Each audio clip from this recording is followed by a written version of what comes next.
Alright, folks, I believe that this is close enough to 10 Central Standard Time, so I think I am just going to jump right into it this morning. So, hello, friends, and welcome to our Saturday stream here at the Blue Badger 42. I am your host, as always, the Blue Badger. For those of you joining in for the first time, I am obviously the Blue Badger, variety streamer here on Twitch, and today I am actually going to be starting a brand new campaign, actually, because recently a new DLC actually had launched for Hearts of Iron 4 here, which adds a little bit of flavor to South America, Trial of Allegiance. It basically focuses on Brazil, Argentina, Chile, Uruguay, and Paraguay. But I am going to be playing a vanilla game here where essentially I am going to be playing as the great nation of Brazil and take it down an alternate history path where it ends up becoming the fourth member of the Axis powers. And granted, I will admit that my knowledge of Brazilian history and just the history of South America as a whole is a little limited, but I will try and throw in some historical facts here and there that I know where I can. But we'll just go through the brief history of Brazil here at the moment. The Great Depression ruined the Brazilian economy due to the over-reliance on exports. The following years saw increased levels of political upheaval as coalitions of the military officers, workers, and politicians overthrew the oligarchy that ruled the nation and replaced it with a fragile democratic constitution. Getulio Vargas has come to the forefront of Brazilian politics, recently stemming a communist coup and assuming emergency powers. It remains to be seen whether democracy will be restored or whether Vargas will take the nation in a more authoritarian direction. And yeah, we'll do that. And obviously we'll be starting here. I'm going to be playing on regular difficulty, keep things on historical focus. However, I am going to give a little bit of buffs here, since we'll be playing as a minor nation and on the Axis, but I will try my best, though, to see what we can do. Oh, wait, I don't. Wrong button. I'll just apply that. And we shall jump right in. Starting as the Second Brazilian Republic. But, yeah, like I said, I'm likely gonna give myself a few buffs here, just to help us a little bit. And let's see. We'll get a few provinces and just fix that right away. I'm not gonna do this all of them though. At least just the ones with resources, I think. And yeah, that's good enough. Okay. And yeah, I'll turn that off now. Okay, so now, first of all, the overall strategy that I'm going to be doing for this game is that I will not be able to join the Axis at the very beginning, obviously, because we are in a little bit of a pickle at the moment. It's that, like the description said, we do have a little bit of unrest going. We have some communists in the north here that we have to stamp out, and we have to deal with the weak government and economy. So essentially, for a large portion of today's stream, I am going to be essentially just trying to rebuild Brazil from the ground up. But I will jump right in it, though, because I do want to go down the fascist path here. So we'll start with the Tribunal de Arnica Nacional.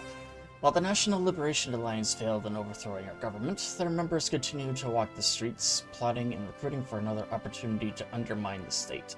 Such criminals will be tried and sentenced more efficiently with the establishment of military courts for the duration of the state emergency.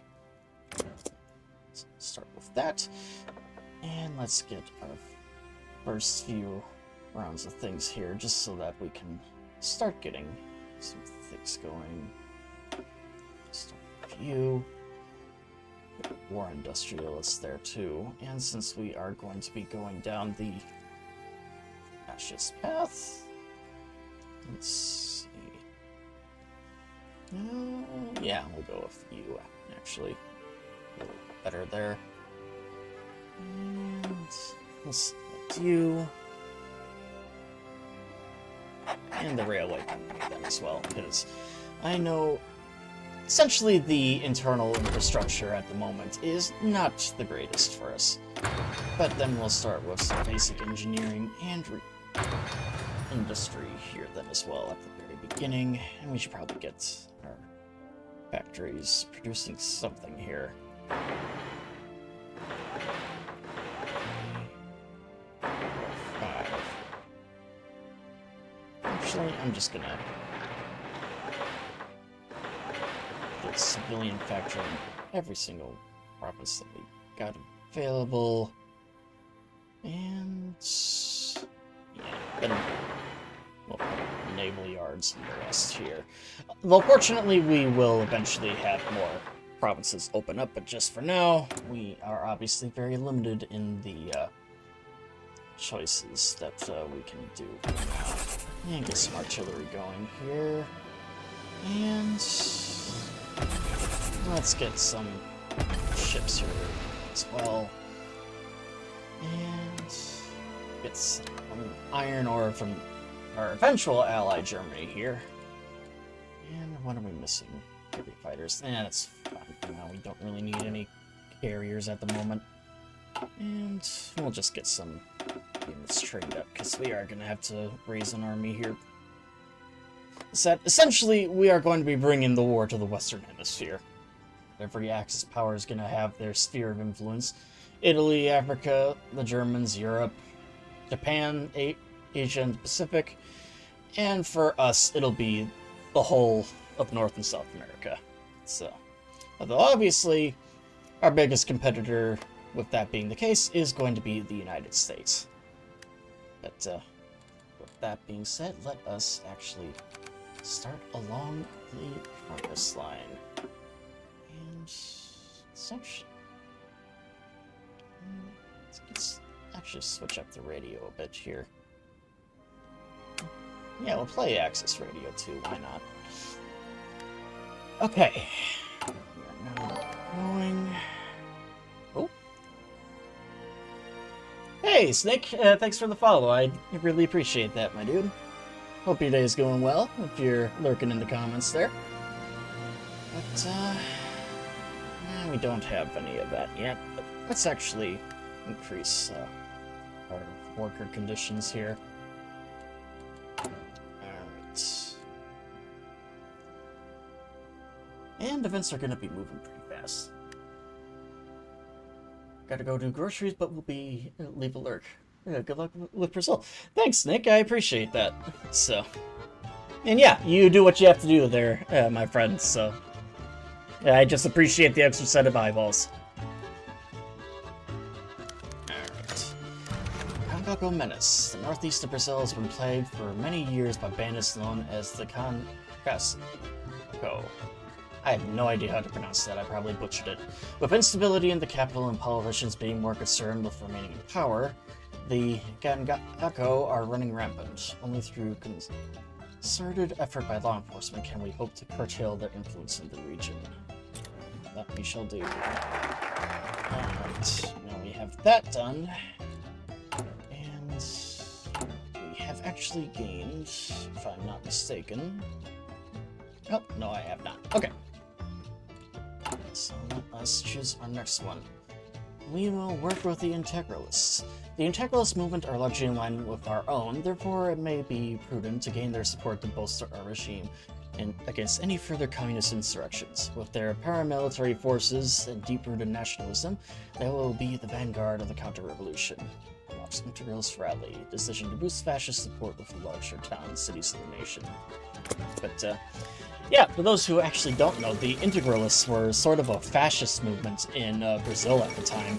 They had their own version of the, fascist Italian black shirts, known as the green shirts, back then. It's a pretty interesting organization, although eventually they sort of fell out of favor, because obviously in history, Brazil did turn back towards democracy, and they actually did fight in the war, too, actually, on the Allied side. The Brazilian Expeditionary Force did a fantastic job, and were very brave, to say the least. It's that they fought mostly in Italy and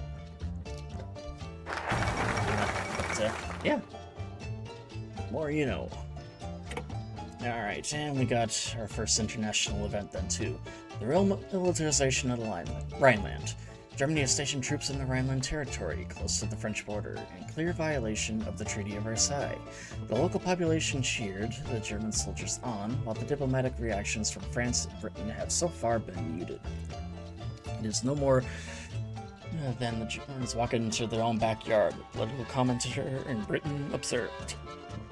Alright, so it looks like the Mustache Man has begun moving their troops back into the Rhineland. Let's actually start getting a few rallies here. Yeah, we'll do a rally in Rio. Oh, I should probably choose a new national focus.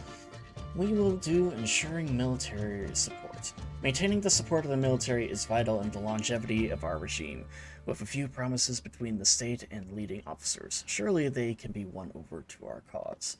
That'll essentially boost our war support and modify state of emergency by daily support for the unaligned.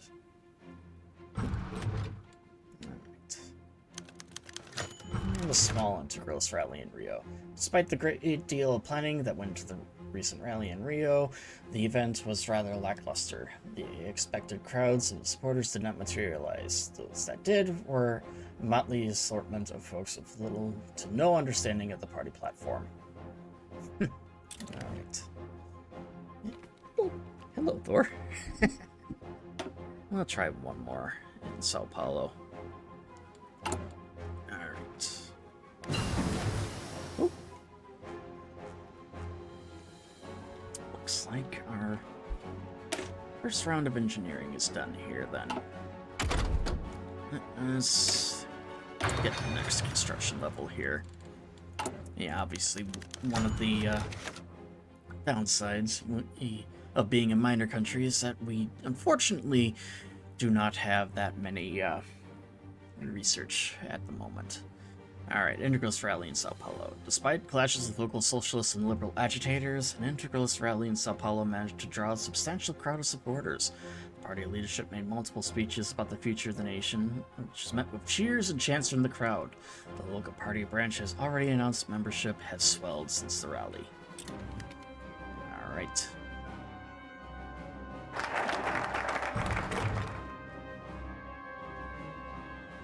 And since we do need to wait a little longer, it looks like, since we do not have 50% support with the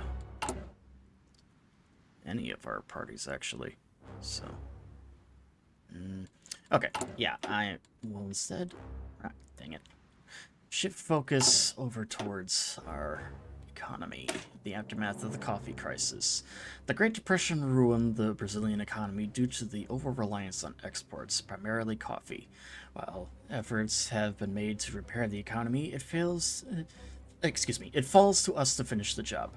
We shall reinvigorate our industries and become more the economic powerhouse of the continent.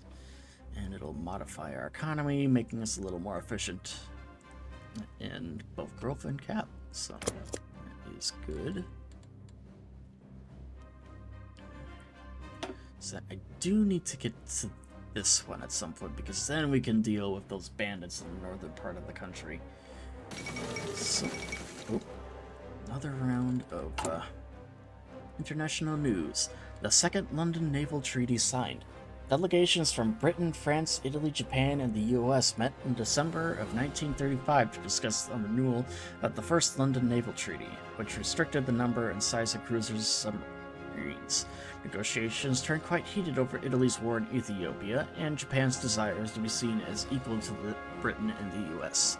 With negotiations now at an end, the signatory nations have agreed on limits to the size of battleships and aircraft carriers in the hopes of preventing another ruinous arms race.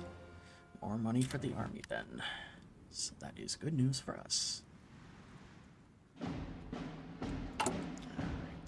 let us actually continue with more rallies here, then. We'll do a Rio Grande do Sul.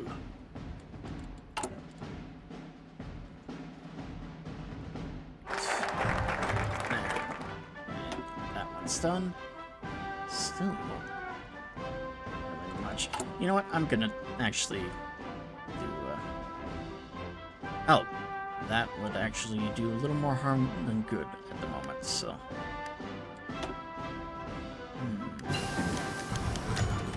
Ooh, massive Integrals rally in Rio Grande do Sul.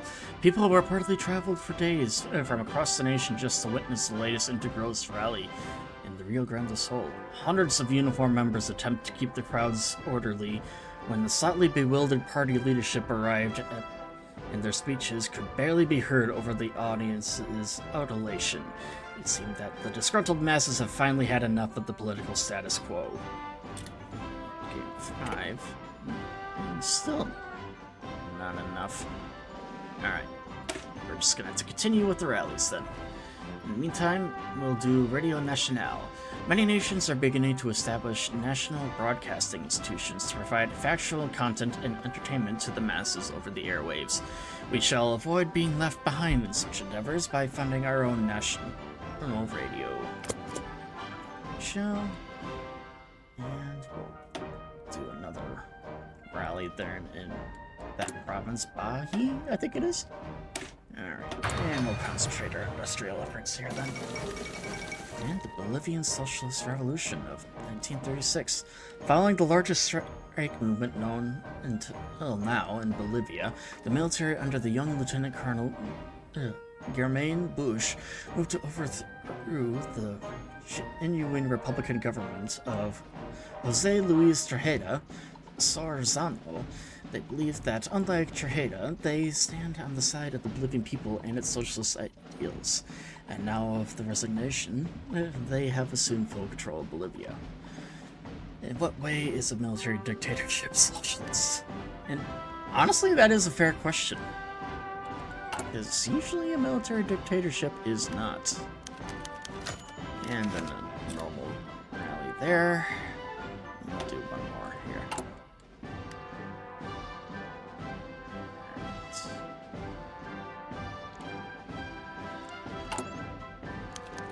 Start. Hey, and we got another massive rally, so that's good. Alright, let's do one more. Oh, no, it did not. And a small one there.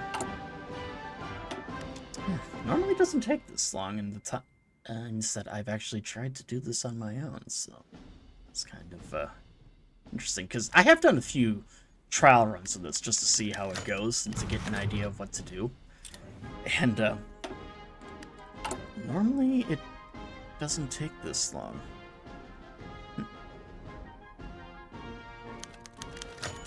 Small Integrals rally there. National Spain declared war on Spain. Oh, it looks like the Spanish Civil War is beginning. So, that's interesting.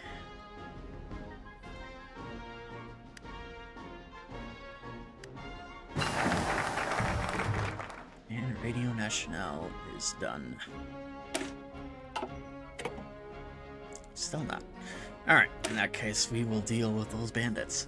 The Gangako are nothing more than bandits that have been a thorn in our side for too long. It is time we expel the thorn from the north once and for all. And that we shall.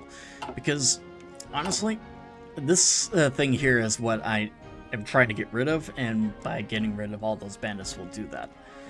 It's that I have about 6 months in-game before they launch some sort of attack that will impact us negatively.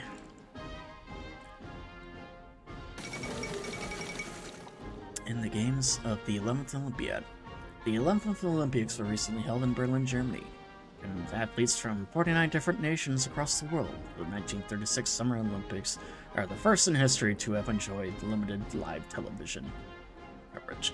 The games were a significant propaganda victory for the German regime, which spent lavishly on the event. German athletes saw the most success, winning 33 gold medals, while the Americans came in second with 24. 4 of these were won by Jesse Owens, the single most successful athlete of the games. And the games are concluded.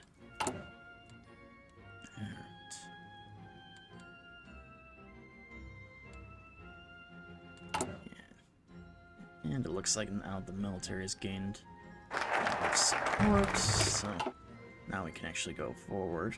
And we can also deal with those bandits too, with the next phase. The Cohen Plan.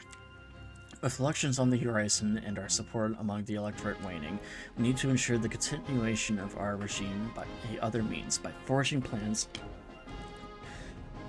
the communist coup, we can reinvigorate support for ourselves while suspending the elections for the sake of national security. So essentially, we're going to claim that there is a communist coup in progress, but that will not actually be the case. But in the meantime, we will begin our operations then against these bandits here in the north. Okay. And it'll be good too, because with each raid that we do, we'll be able to delay this time. And Ethiopia has finally capitulated to the Italians, so it's unfortunate for them. But that is what happens in history, unfortunately. They did actually lose the Italians in that war. Very brutal one too, actually. But at any rate, successful operations against the Kangaku. The recent operations in the northeast of Brazil have proven successful in disrupting the operations of the Kangaku. The area of operation has been significantly reduced for now, but the continued investment in law enforcement will be necessary if we are to prevent a resurgence in the future. And we will just continue on with that. Alright. Points. And get some excavation done.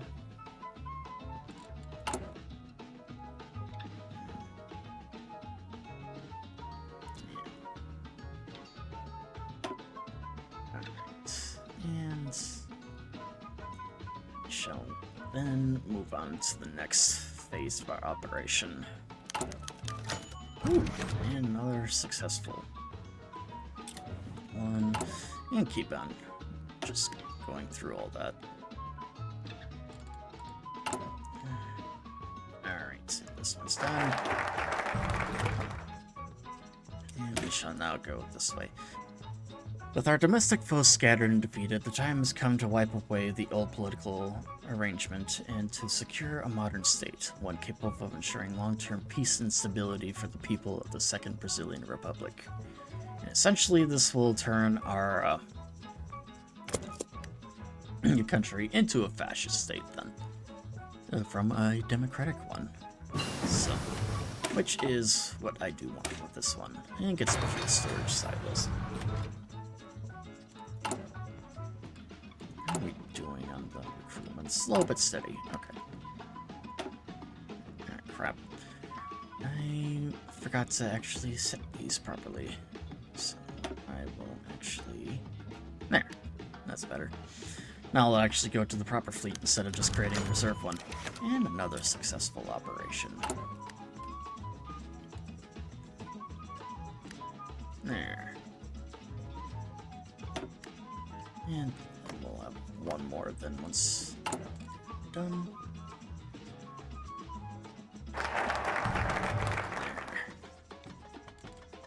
Alright. And now we are known as Integralist Brazil. Which is good, because now I can institute press censorship and it'll actually booster our forces here. And now we will go with, Anhui. Our movement has adopted the phrase Tupai people, the Anhui, as the war cry. The phrase has become encapsulated with a brotherhood of members of the unyielding loyalty to the protection of our nation. Yeah, I do not know Portuguese, unfortunately, so hence why I've been butchering all these words, so I do apologize for anyone who may speak Portuguese. And I'm just butchering all these names and whatnot. Probably just gonna try and avoid it as best I can. It's really all I can do at this point. And another successful operation.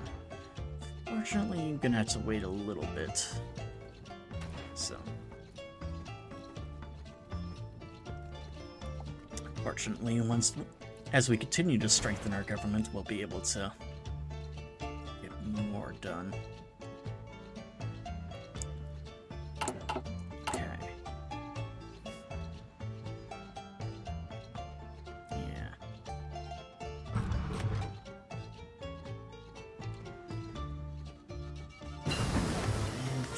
which is good. Let's actually start increasing our weaponry, modernize it a little more. There, that's done, and we can get the last bit here. And we will send... Actually... Yeah, we'll send Uruguay an ultimatum here. The Uruguay ultimatum. Uruguay should have been incorporated into Brazil long ago, but our ancestors failed to do so. It is time we correct this historical mistake and unite our people behind a common cause. Alright. And this will essentially give them an ultimatum to either join us or face invasion.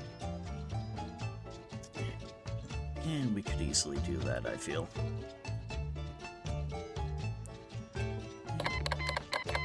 Defense. And 5 more days than 2 until you're done. Anarchist uprising in Spanish Civil War. Continued government attempts at reasserting centralized control over the mostly independent acting anarchist commune in the northeastern Spain, as well as a Stalinist repression of decadent communist viewpoints, has now led to a full-blown infighting on the Republican front. Initially limited to street fighting and low-scale clashes between militias and government or Stalinist forces, the unwillingness for either side to compromise has meant the conflict has rapidly escalated in just a few days. The reallocation of military resources to deal with this internal threat means the front lines against the nationalists have been noticeably weakened. So now it's become a three-way civil war. And now we have finally dealt with the threats. The Lampião. During the most recent law enforcement operation in northeastern Brazil, Lampião, the most infamous of the Cangaco, was killed in a shootout with the police. A member of Lampião's group of bandits betrayed him, which allowed the police to ambush the group at their hideout. While many smaller groups of bandits continue to roam the countryside, this would appear to mark the end of large-scale operations in the Cangaco. And it's about time. And we actually get some reinforcements here too. And we can kind of decide where to go, but I am actually going to go with the mass assault doctrine. Sorry, buddy. Perfect weapons are overrated. A large number of good enough weapons are the path for victory. Which for us, given the fact that we are going to be rapidly industrializing Brazil here, is probably the best course of action for us. So we will be going down that line. Alright. Uruguayan ultimatum.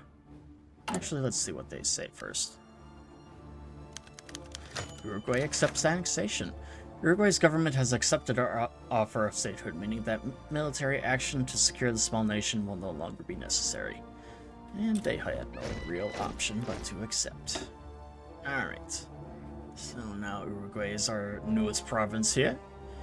And we will continue down our path. And reject cosmopolitanism. The recent trend towards cosmopolitanism is nothing more than a Trojan horse for communist interference in our great nation. Easy there, buddy. We are Brazilian and must defend our culture and ideas before they are destroyed.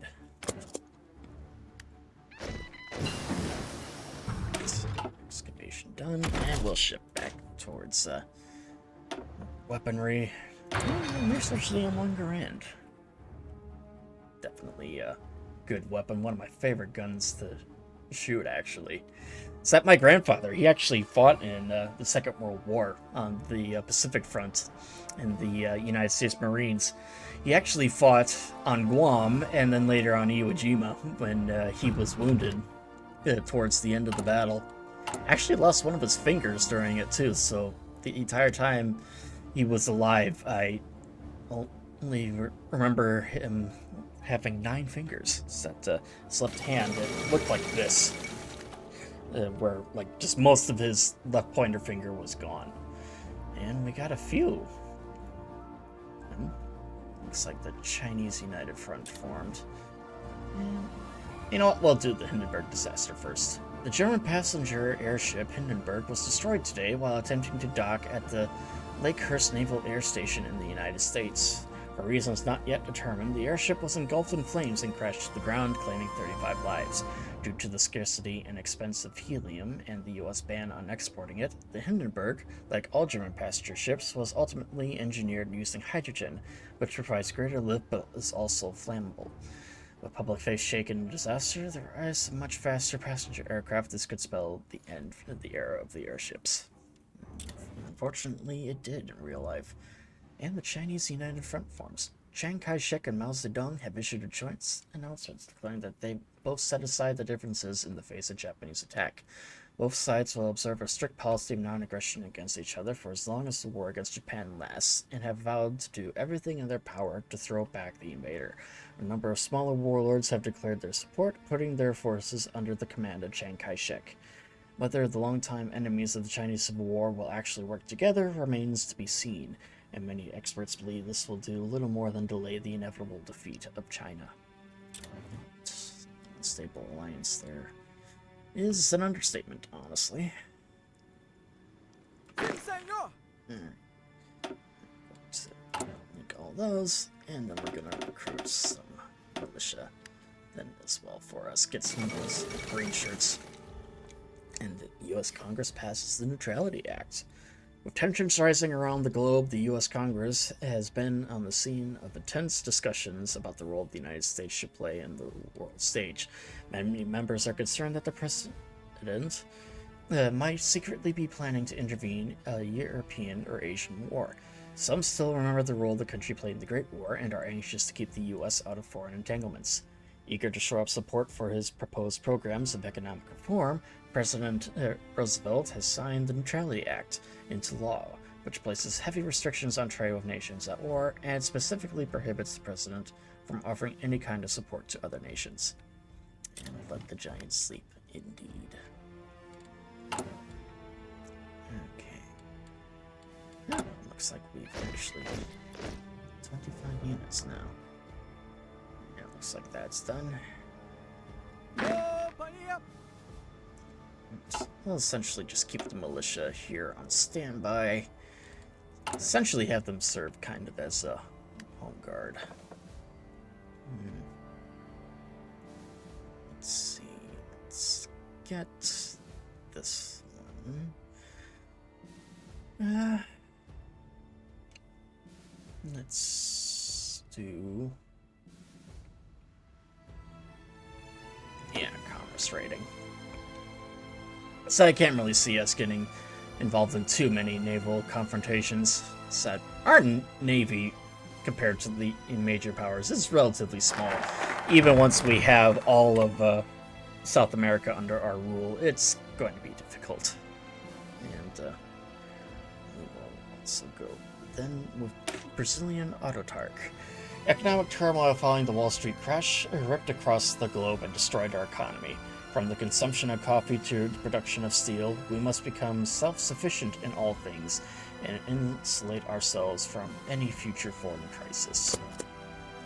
So we'll do that. And Yunnan joins the Chinese United Front. And Japan's going to declare war at any moment, I feel. Right, and first round of weapons done. Let's upgrade our artillery then next. So, let's go a little further. And Amelia Earhart circumnavigates the globe. The famous aviator Amelia Earhart, known to many as the Queen of the Air, has completed a flight around the world together with her navigator friend Nolan. After a brief scare, when the pair temporarily got lost while approaching Howland Island in the Pacific, the flight proceeded without incident this morning when their Lockheed Electra touched down in Oakland, California. The ceremony is to be held in the White House next week, where Earhart is to be personally congratulated for her feat by the president. Quite an achievement. And just one example of alternate history in this playthrough. So that is kind of interesting how that can happen. Alright. And let's see. Yeah, let's do this one. Departamento Femino. There are countless women who are as patriotic and faithful as their husbands and fathers. We should give them the opportunity to take part in our movement and work together for the restoration of Brazilian greatness. Modify this thing a little bit. Should get rid of their negative stability mark. And Japan declared war on China. And the Marco Polo Bridge incident. Japanese and Chinese forces skirmished inclusively over the strategic Marco Polo Bridge located just southwest of Beijing. China has rejected Japanese demands for an apology and territorial concessions, claiming instead that the breaking point of Japanese aggression has been reached. Diplomatic fear that the volatile situation could result in war at any time. Indeed it will.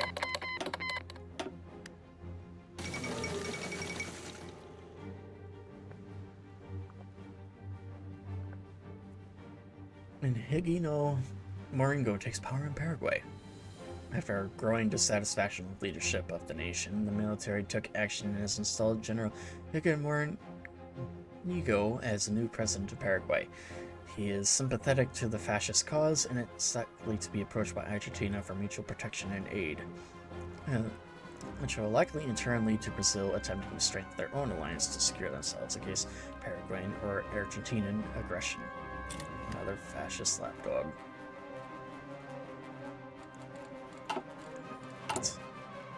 Just dawned on me.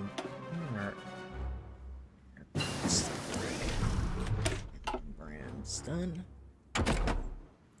Let's start looking at aircraft then, because I do want to get some aircraft going here. Keep that going then too.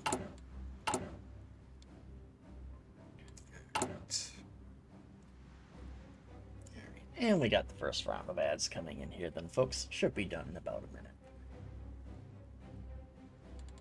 Okay.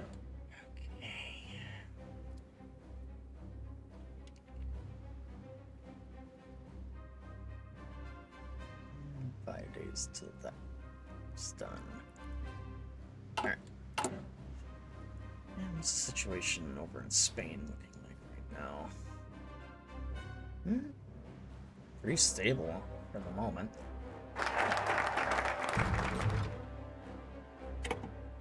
And not really much change there yet either. And oh, excuse me. Alright. And next we'll do for the fatherland.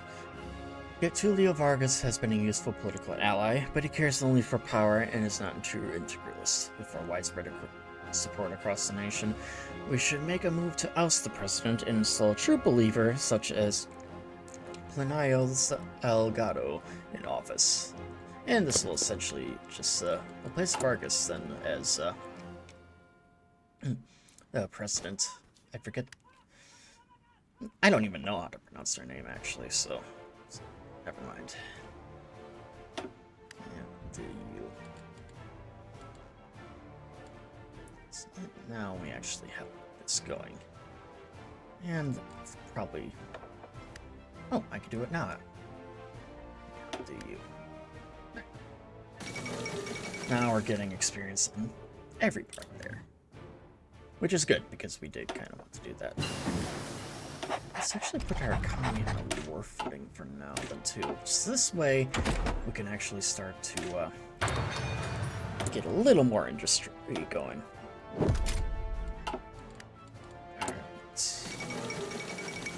And France and Britain announced an alliance. Calling upon the bonds forged during the Great War, France has requested a formal alliance with Britain, citing unspecified threats against the stability of Europe. Today, the request has been approved by the British Parliament, and France has joined the Allies. Speaking of which, actually, let's take a look at the faction map for now. And we got the Allies. Axis is still just Germany. The Comintern is the Soviets, Tanatuva, and Mongolia.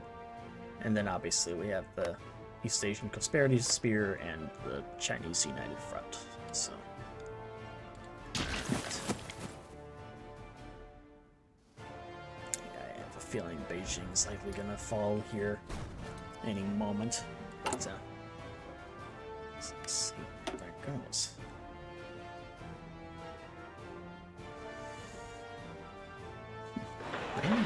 Not arms factories here? I could have sworn I had a few up and down. Oh well. Oh, and it looks like the anarchist state has been capitulated by the nationalists. So yeah, the nationalists are clearly going to win. We're there again. Okay. And new leader in 2 days. There we go. And President Salgado has been appointed. And not yet. Okay. And we'll do this one. Department of Propaganda.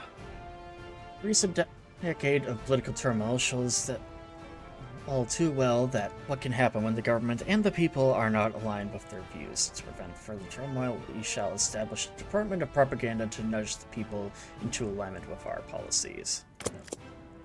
So that'll be good.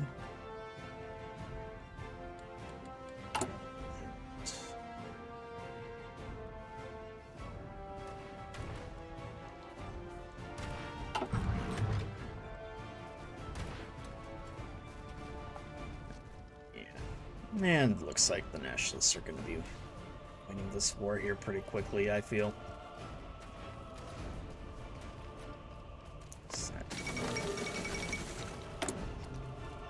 Yeah, they're getting reinforcements from... Oh, Portugal's even sending armies. That's interesting. Let's go and see here. Oh, yep, Beijing did fall to the Japanese. But the Yellow River blown. The last-ditch attempt to halt the oncoming might of the Japanese forces, the network of dikes and flood defenses along the Yellow River were destroyed by the Chinese army. The ensuing flash floods have displaced a huge number of the rural population, who were given only brief window to prepare. It remains to be seen if this act can buy the Chinese military enough time to regroup and face further combat. So that's interesting. The Department of Propaganda is done. Let's... we'll do the research one first. And we'll found the University of Sao Paulo. The University of Sao Paulo was only recently established, yet the benefits of it are already being felt through the Brazilian economy. We should capitalize on this by investing more into its budgeting institution. Into this budgeting institution, I mean. So, get that going. And we'll see what goes on here then as well.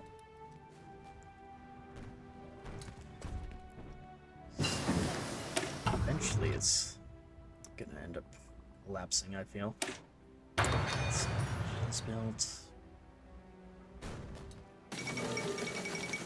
And another part of China has moved to the Chinese United Front. Basic small aircraft frame.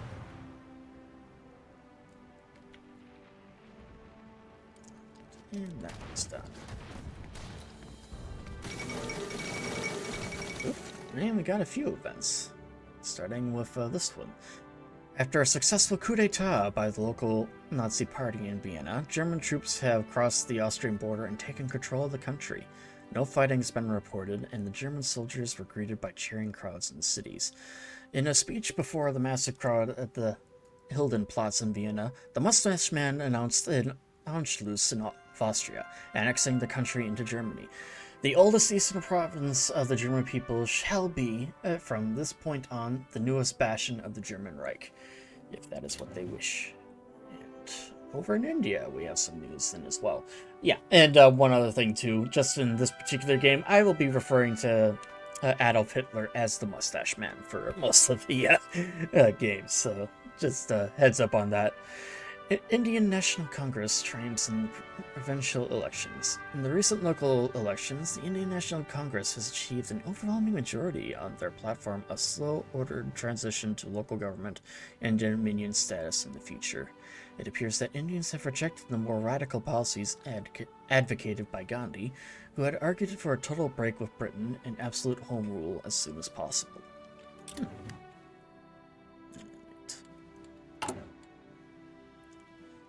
Let's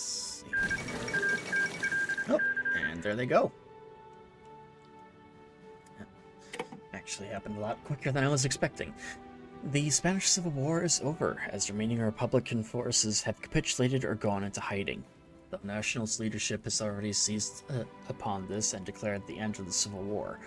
Experts point to the ever-growing dissent within the nationalist faction itself and argue it may simply be moving into a new stage.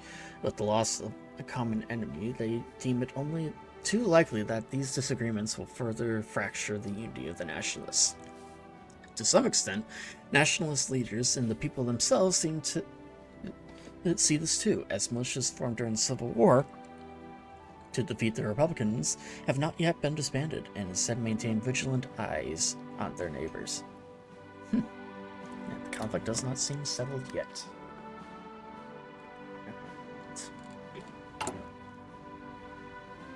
Let's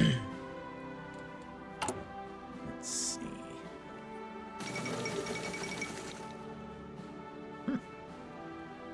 And nationalist victory in the Spanish Civil War.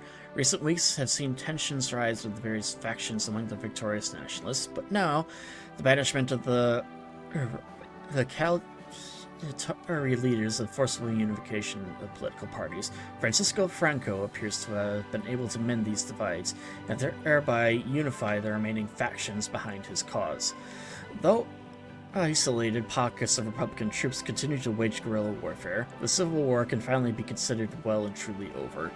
As the nation focuses on rebuilding its war-torn cities and industry, it remains to be seen what effect the nationalist ideological amalgamation will have on their foreign policy, and whether the generous foreign military aid they receive will be repaid.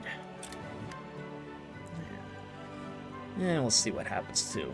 They may or may not actually join the Axis. It kind of depends, really. And the University of Sao Paulo has been founded, giving us another research slot. So we will keep them here, have them research heavy bombs for us. And we'll do this one. Department de Orden Political y Social. Propaganda and coercion are insufficient to deter the most devoted radicals or foreign agents from carrying out activities that are harmful to the state. We therefore need a new secret police force to investigate such threats. And we shall do just that. And let's do press censorship here then too, to continue to boost our numbers here.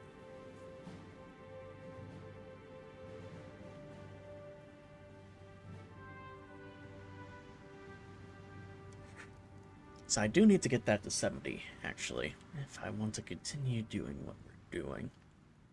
Oh dang, Japan is making some steady progress here. And we got ourselves a spy agency here. Alright, we'll get some commando training going. And since we need to wait a little bit before we can down here, let's go back and refocus on our economy. We'll do... Actually, how many? Okay, so I need both of these. Yeah.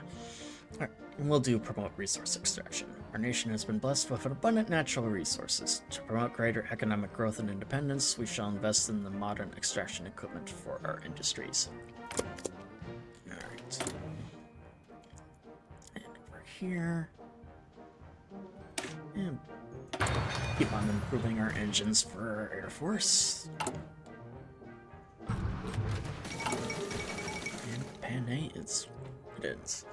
American and British gunboats were attacked by Japanese aircraft in the separate actions today, while evacuating Western civilians from the front line in the war between Japan and China.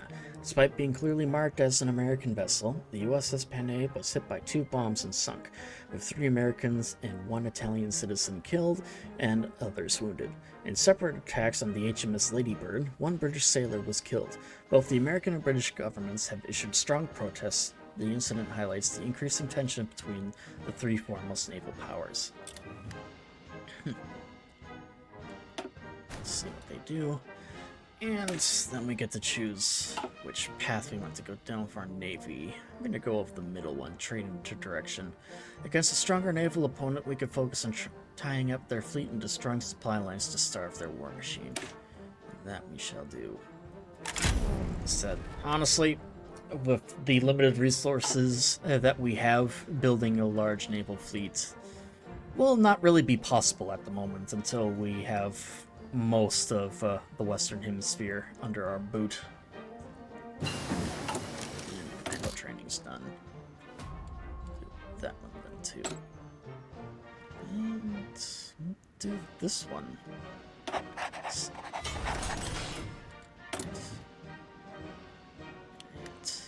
Let's start building more guns there too.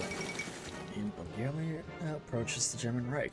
The Bulgarian government has signed a commercial agreement with several German companies in an attempt to strengthen ties with the German Reich, while simultaneously the injection of foreign capital into the country. Under this agreement, German investors will receive significant legal benefits and tax reductions while operating in Bulgaria. And they only seek the mustache man's protection. Alright. And hopefully now that we actually are starting to get more weapons produced, we can get that taken care of there. No problem.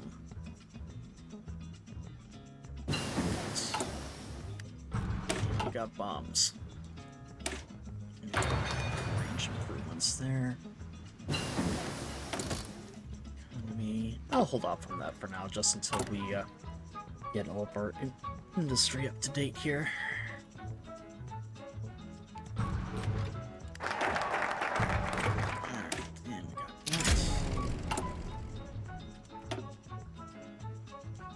that. Oh. Alright, and we'll reach out to the great powers. One of the options that we have in order to help our economic situation is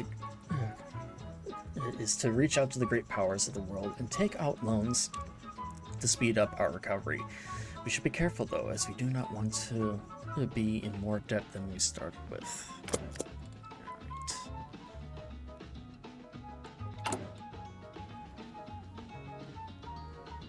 But honestly, the benefits are worth it in my opinion.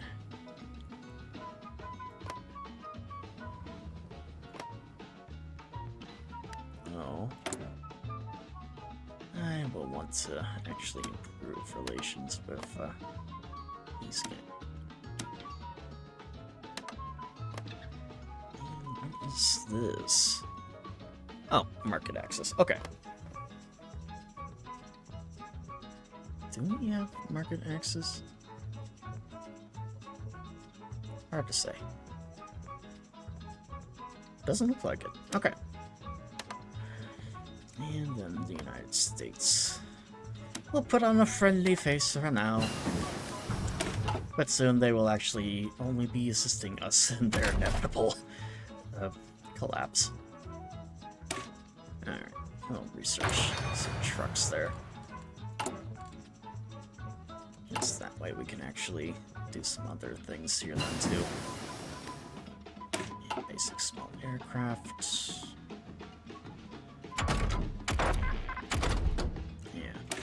And let's need to bolster our construction efforts here. Get that taken care of. And reach out to the great powers. Alright. And we'll take out loans from Germany as well as the United States. Alright. And its involvement. If we wish to get people back to work and our exports flowing once more, we need to kickstart some growth in the economy. We should do so by creating new industries and make it easier for people to access financial services. Sounds good.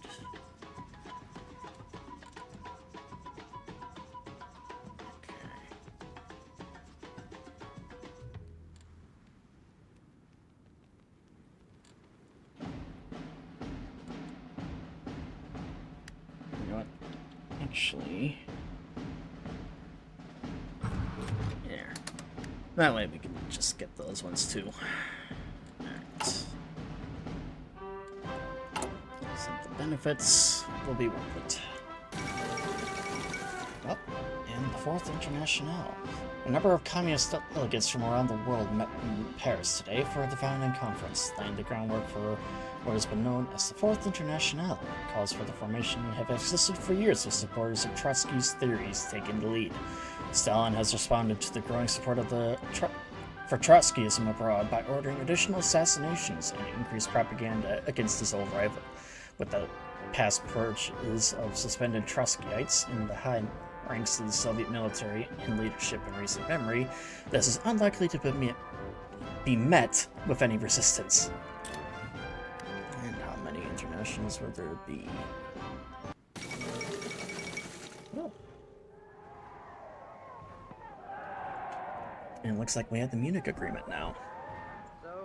The Munich Agreement. The German demands for the Sudeten territory in Czechoslovakia, which is home to a considerable German minority, have intensified.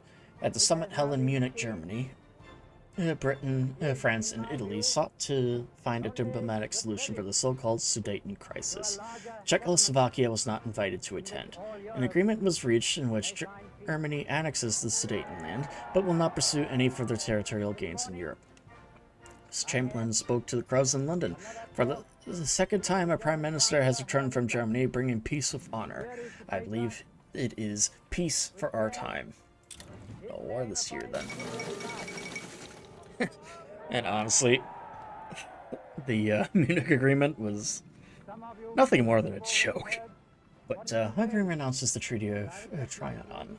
In a public declaration, Miklos Horthy has renounced the treaty imposed by the Allied powers after the Great War, signed in the Hungarians under protest in 1920.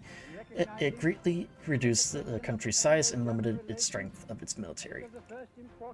In his speech, Miklos Horthy already hinted that Hungary may soon look forward to affirming their claims on territories taken from them 2 decades ago.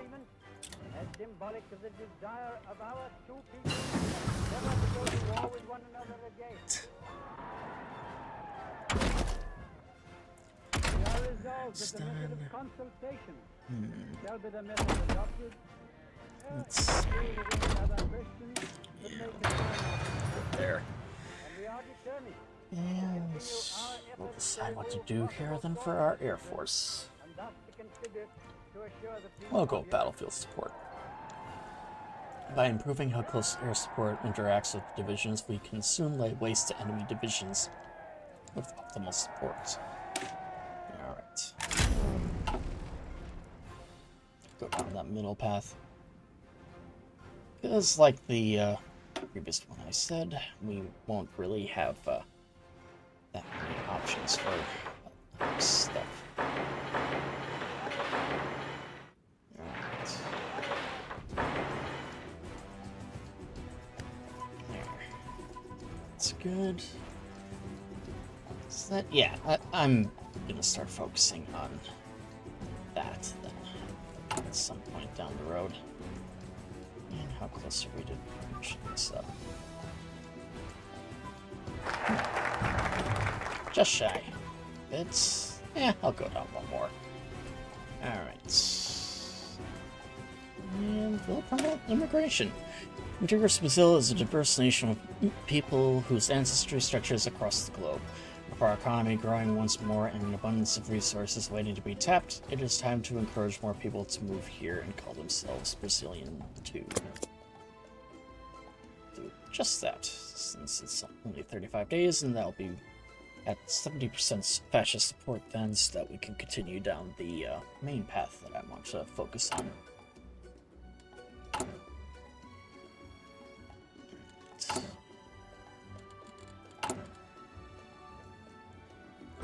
Let's actually check out what is going on over here. Alright, that is done. And here we go. Brazil Integral. It has taken years to reach this moment, but we have finally solidified our hold in the nation and rid ourselves of the last vestiges of the decrepit old Republican ways. And we can finally get rid of the weak government modifier then too. Should be fantastic in our case. Okay.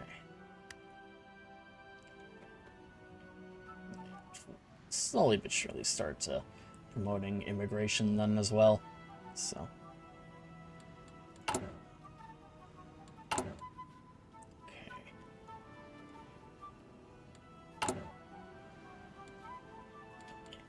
Longer. Over here.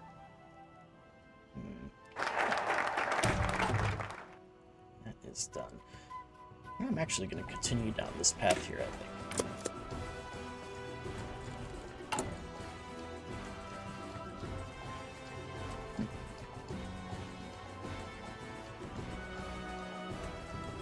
So I do kind of want to start making claims here as much as I can. I do want to get this pathway. Just take over all those areas. And we finally got the trucks researched, which means we can actually get here then. Because this is what I want, just to get that support. Infantry, modifiers. This is done.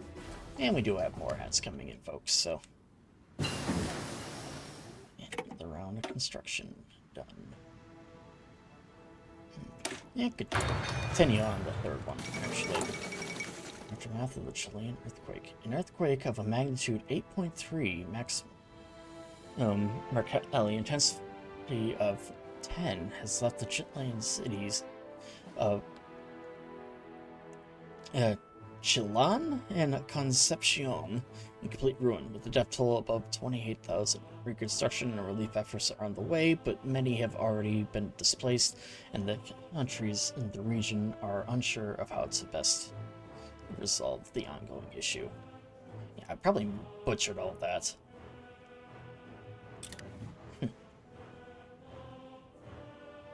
But, yeah, that was actually one of the deadliest earthquakes in history, actually, there. So it's interesting to see how they added that in with this DLC. And German Reich lands Memel. With German forces on their border poised to attack, Lithuania has given in to the German ultimatum demanding the surrender of the old Prussian territory of Memel. It was passed to Lithuania by the Treaty of Versailles, but has now been reintegrated into the region of Ostprussia. Have we yet reached the extent of German territorial ambitions in Europe? Experts are doubtful. And another batch of maps made obsolete. Alright.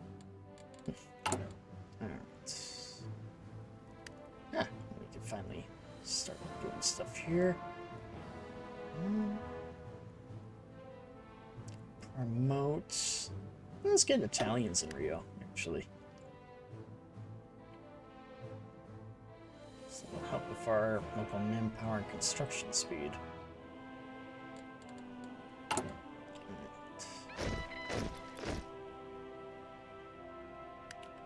You know, I'm actually going to put the ports last. Okay. Oh, can I not do that? Oh, I need a larger army. Okay. And that's fine. I can actually invest in other things here then in the meantime. And stimulate the economy.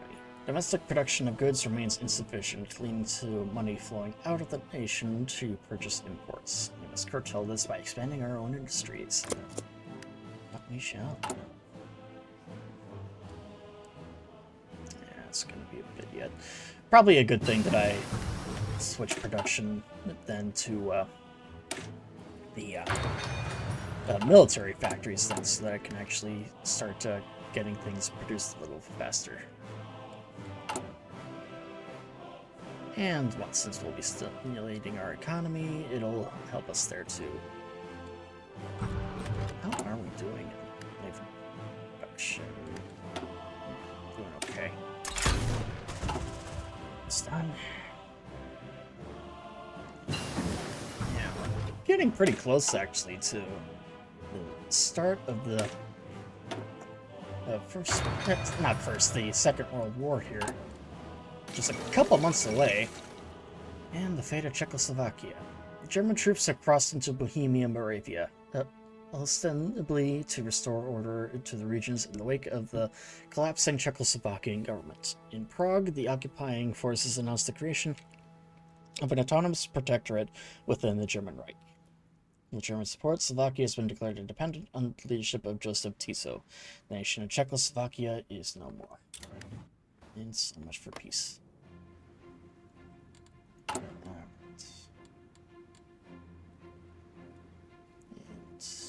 And likely here.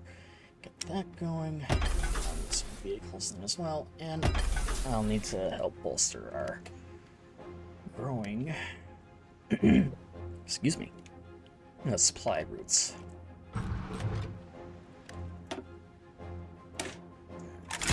That going.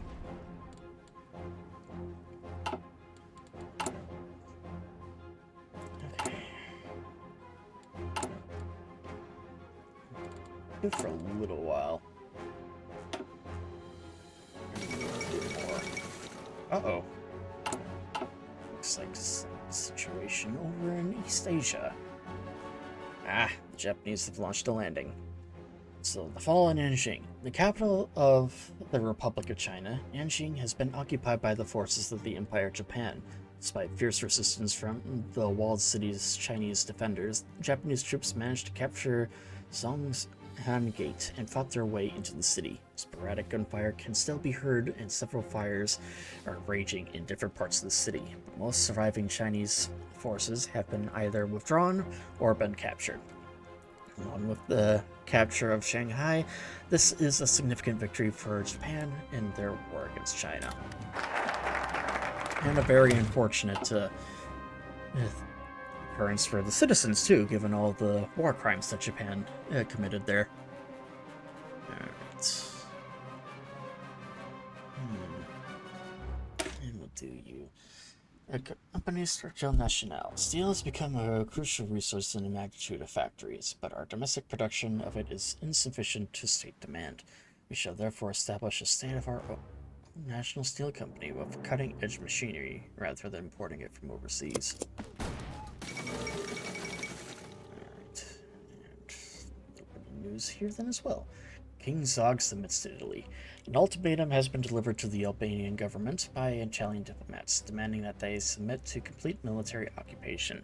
King Zog has abdicated after realizing the futility of resistance, and Albania shall now be ruled in a personal union under King Vittorio Emmanuel III. Italy looks to the Balkans. That'll be interesting. Do this again here, actually. It's taking too long to get that back. Alright. And then we'll promote Japanese immigration to Bahai. I think that's how you say it. I could be wrong. Like I said, I don't really know too much about South America, unfortunately. Alright, and Japanese immigration too. Okay, Italy pursues closer bonds with Germany.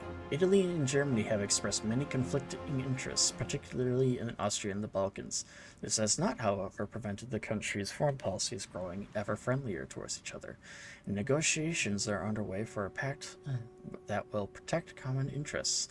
If negotiations are successful, we could see an alliance that will be able to exert great influence in Central and Eastern Europe. Yeah, we'll keep an eye on that for sure. And the Molotov-Ribbentrop Pact. Diplomats from Germany and the USSR concluded that observers are describing as a historic agreement today with the signing of the Molotov-Ribbentrop Pact, named after German foreign ministers Joachim von Ribbentrop and his Soviet counterpart Vasilich Molotov. This non-aggression pact stipulates that neither side will ally itself to nor aid an enemy of the other. Foreign diplomats warn that this treaty effectively gives Germany a free hand to wage war in Europe without having to fear Soviet intervention. That can't be good. Right.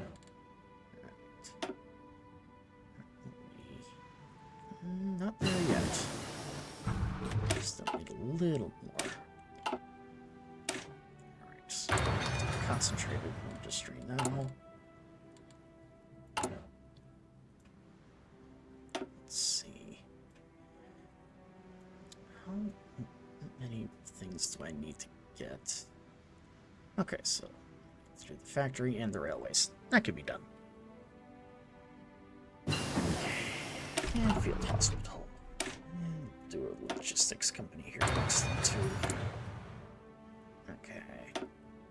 Yeah, get rid of that resource production need. Alright. Establish cotton oil factory. The escalating tensions across the world have made it difficult to import bicycles and parts from Europe and North America. With our abundant access to rubber and steel, perhaps we should establish our own bicycle factory and incorporate their use into the military. We shall do that.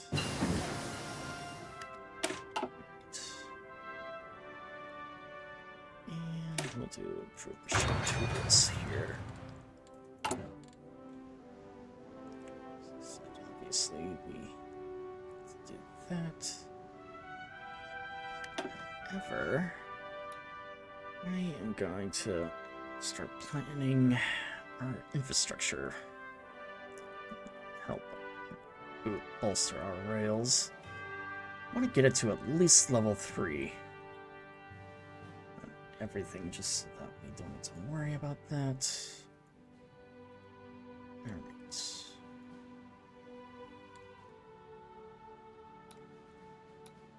Let's see. Go from here. Oops, wrong button. This is always kind of a pain to do, but it's worth it, honestly. And the nice thing, too, is that railways are pretty easy to upgrade. At least in my experience.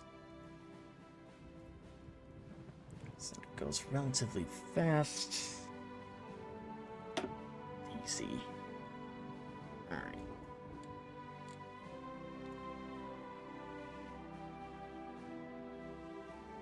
That done.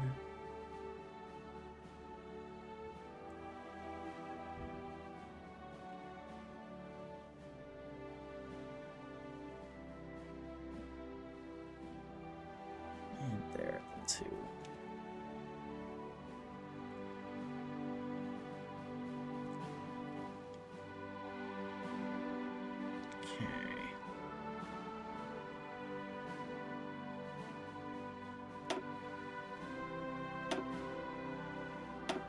Let's see. It's best move it here. Yeah, that'll do. And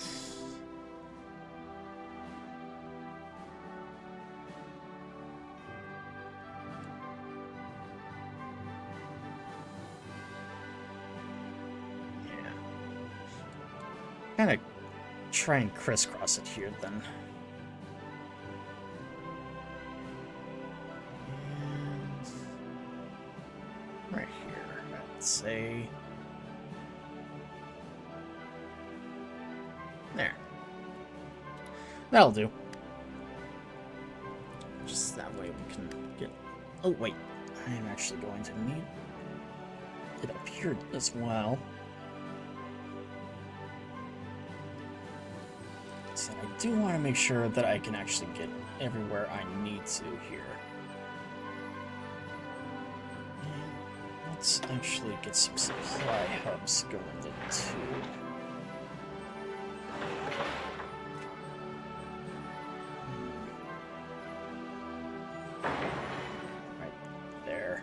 Yeah, that'll do. Alright. Let's continue to bolster our manpower here then as well. And dive bombers. Okay.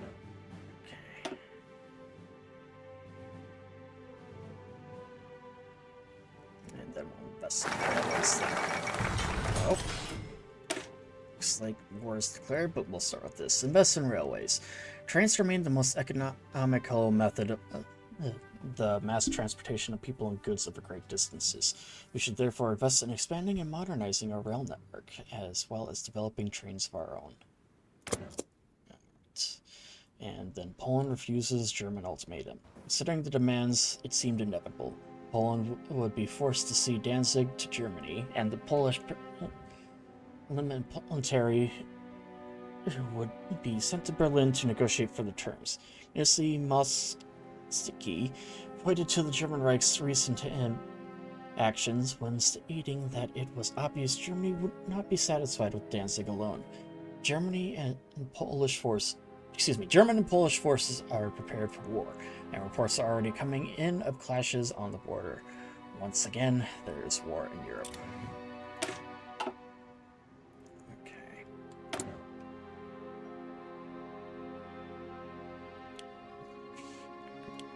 Here.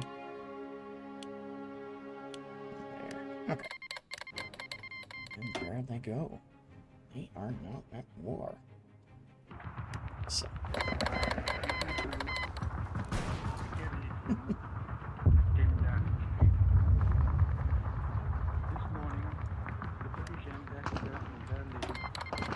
German Reich wants to resupply their ships and our ports. Let them.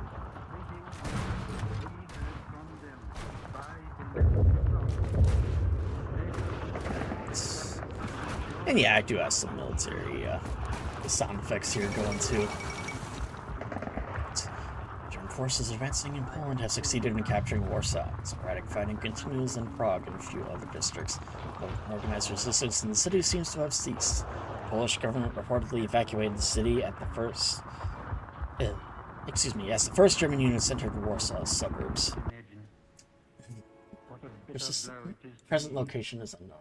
Fighting against the German invaders continues in other parts of the country, but the loss of the capital is a serious blow to the Polish war efforts.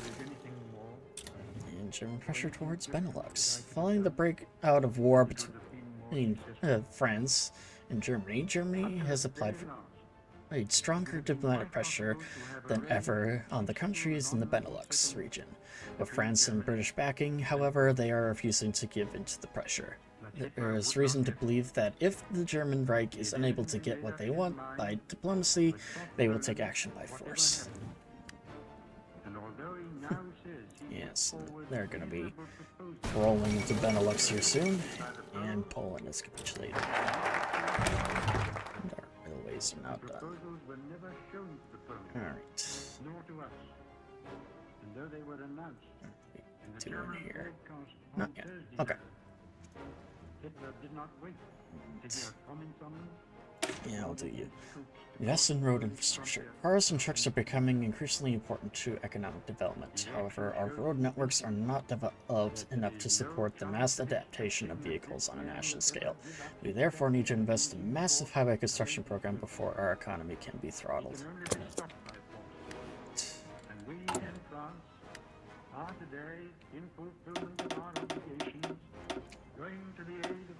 That. And then we'll let's continue here.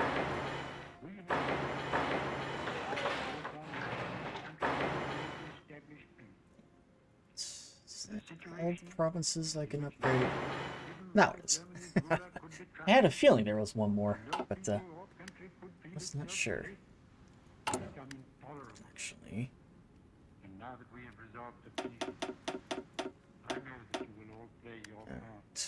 There. And a few things, mostly regarding the Soviets.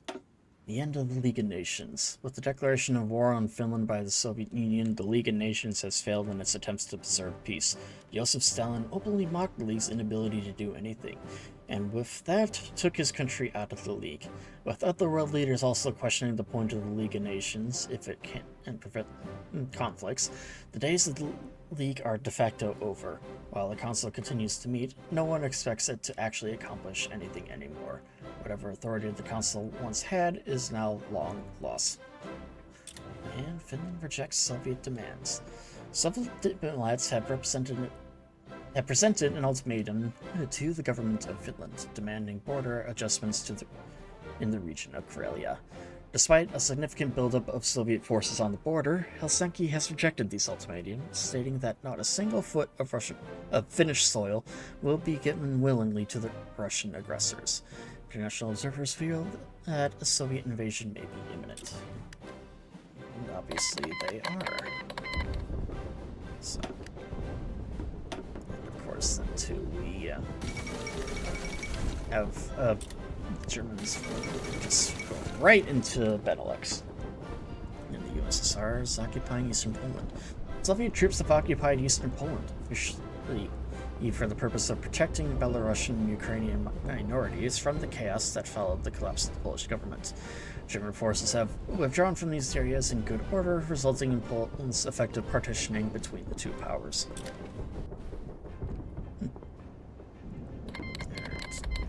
And there they go. Now, Germans are moving in.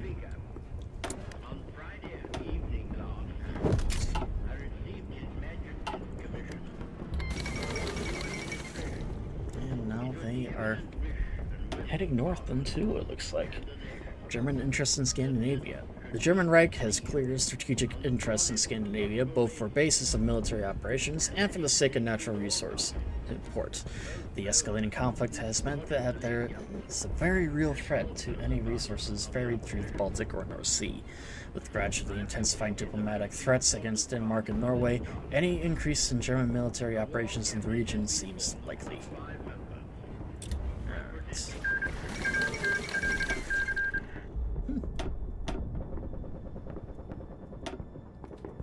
Iceland declares neutrality. The Icelandic Althing has issued a statement declaring Iceland's neutrality in the conflict between Denmark and the German Reich.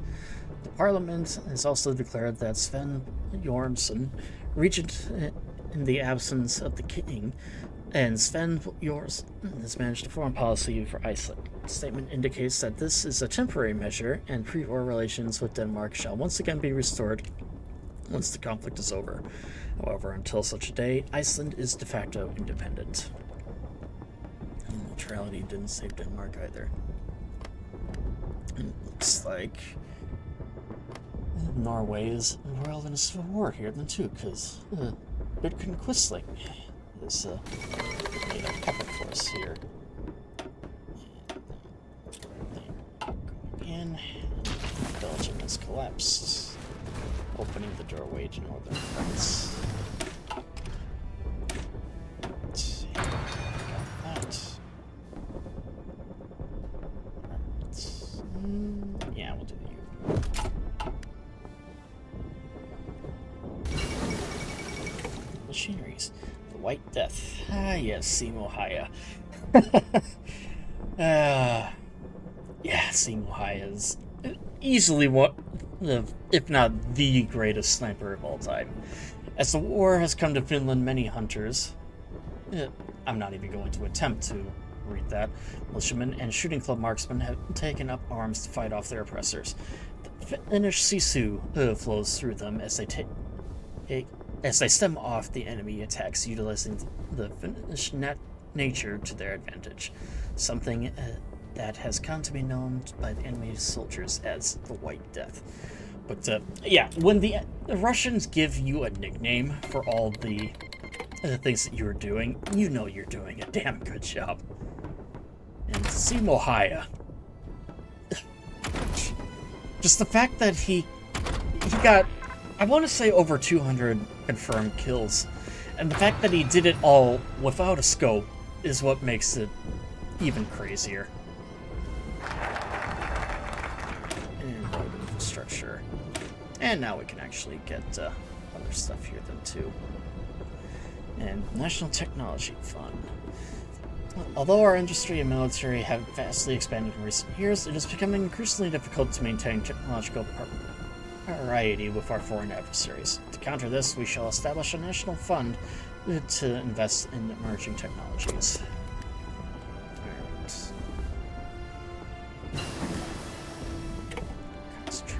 Industry. Let's see. Yeah. Move on to our other things here. And Japan's actually making good progress here in China, actually. But we obviously got a new international pop-up, the fall of Paris. While fighting still rages elsewhere in France, reports have come in that German troops have entered Paris.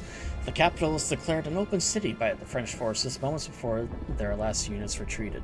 Several columns of German troops recreated the Prussian victory parade of 1871 by marching down the Champs-Élysées, while Parisians looked on in stunned silence. Military experts predict that the collapse of France is imminent. Indeed it will be.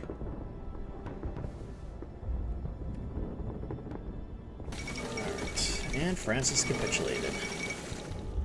As well as Luxembourg, it seems. And the flight of Rudolf Hess.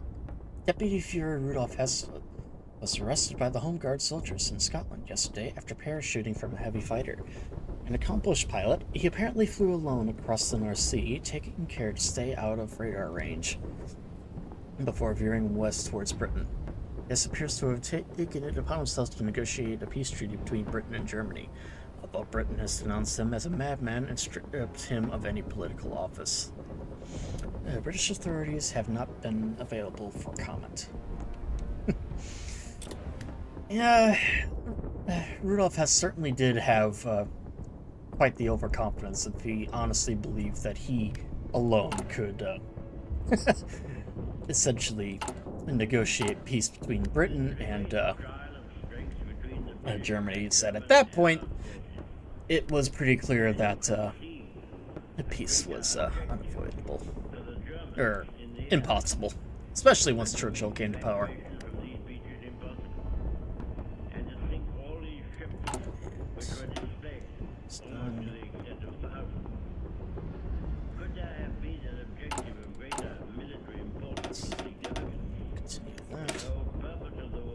Let's actually start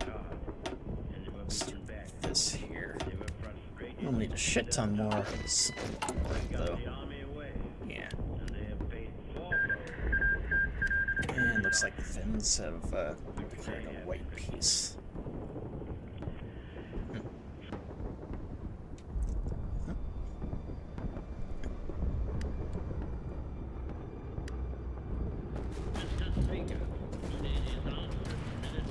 We got some fighting here in northern France, then, obviously.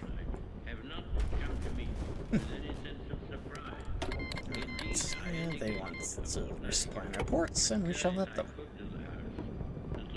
Okay. So it looks like Britain has the upper hand at the moment in North Africa.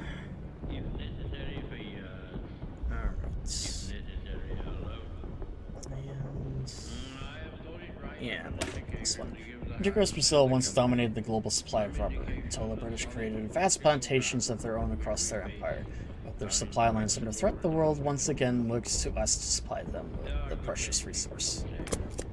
We should do that. What do we got?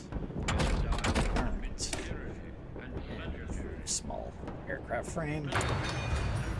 And we'll go through all the latest updates then too with our aircraft, just so that we can have the most top-notch technology in terms of that.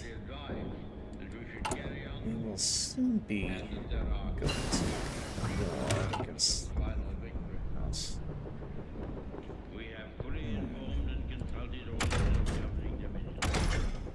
Yeah, let's go here. Get some medium aircraft then too, get some medium bombers, heavy aircraft and whatnot.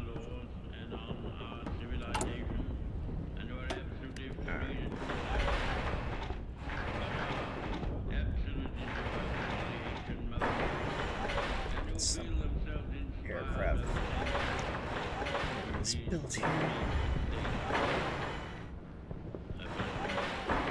There's that.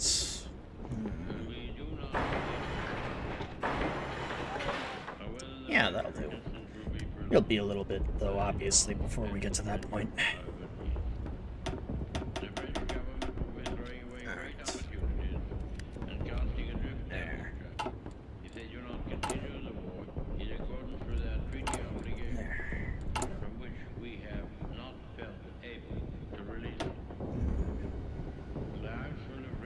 Could do this. Certainly help us. Yeah, we'll decide later. do this. Curious will allow our pilots to strike at sea faster and easier from their bases on land. Strike before they have time to react.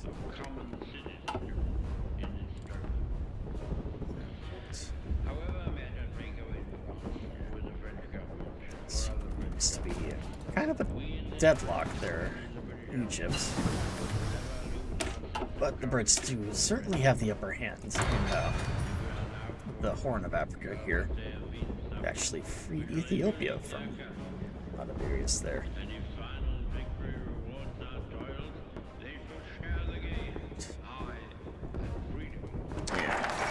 And I have a feeling too that once the Italians are kicked out of Ethiopia, then they'll likely be sending those armies across South Africa there. But Bulgarian government supports the IMRO. Earlier today, the Bulgarian leader, Boris III, publicly announced that the government will seek to negotiate with Ivan Mikhailov, one of the most important chiefs of the International Macedonian Revolutionary Organization. The cessation of hostilities between the organization and the Bulgarian authorities. According to the Minister of Interior Affairs, Bulgaria needs to cooperate with this organization to liberate the many Bulgarian Macedonians living in Yugoslavia and the Kingdom of Greece. A bold statement that will undoubtedly reignite the Balkan conflict and increase tension between the great powers that hold interest in the region.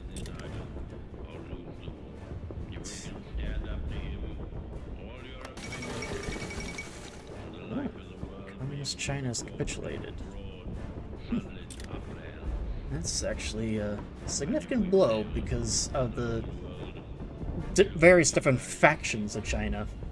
The Communist Chinese are actually one of the major ones. So, oh shit, I should probably choose the next one. Oh, I can actually do it now. Dominion of the Americas. We shall never be fully secure with so many adversaries on our doorstep. The only path for Brazilian salvation is for us to become the undisputed power in the region. Do just that. And we'll continue to bolster stuff there.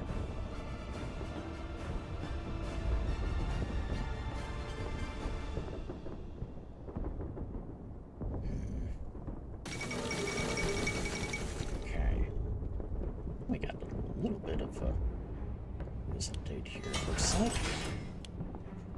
The Soviet-German trade agreement.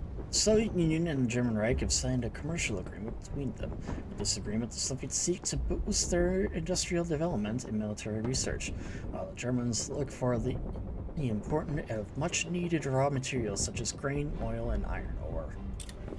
Well, at last. Earlier today, the German Reich in Bulgaria issued a joint statement that the latter has now been formally granted member status of the Axis. Whether this partnership will be used for offensive or defensive purposes remains to be seen, but undoubtedly extensive joint military planning is underway. Let's actually see what the map looks like at the moment. Kind of to be expected. Obviously, Bulgaria is in the Axis, as well as Italy and all of Germany here. Oh, actually, it looks like the Allies are still fighting in Norway, although I have a feeling once Narvik is claimed, it will capitulate then as well. And we look over here. They're still fighting on it. Alright.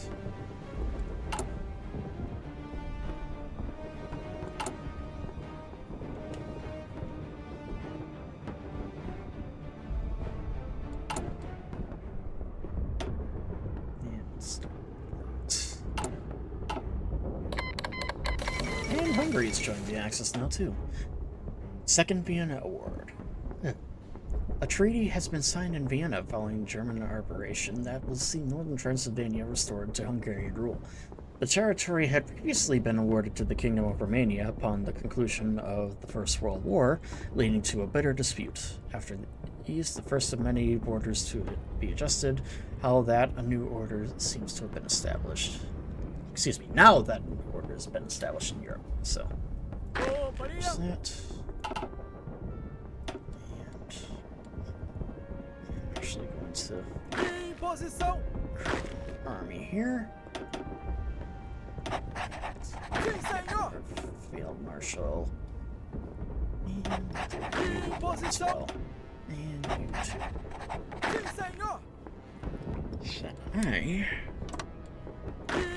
So I want to put some pressure here, because I do want to take over these areas. Whether or not they agree, though. And another treaty. Treaty of Craiovia.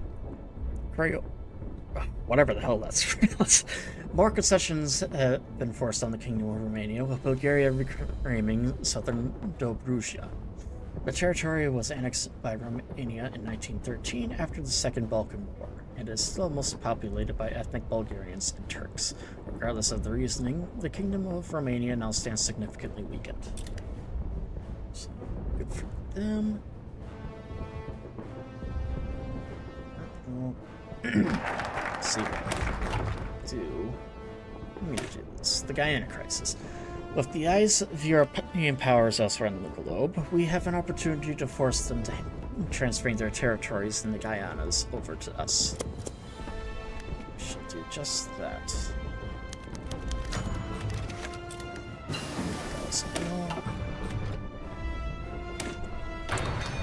Radio stick beacon put up there.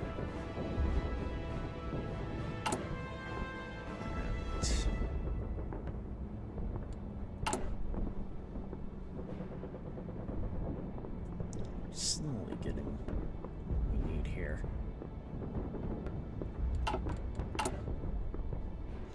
Let's see, where's it at? 10 more days. You idiots. Yeah, whatever.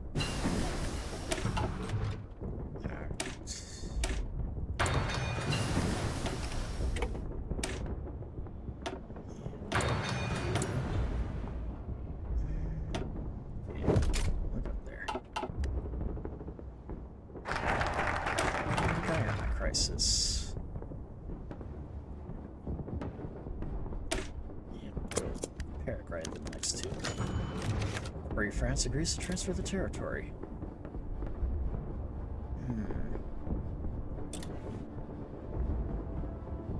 You know, I'm actually gonna back.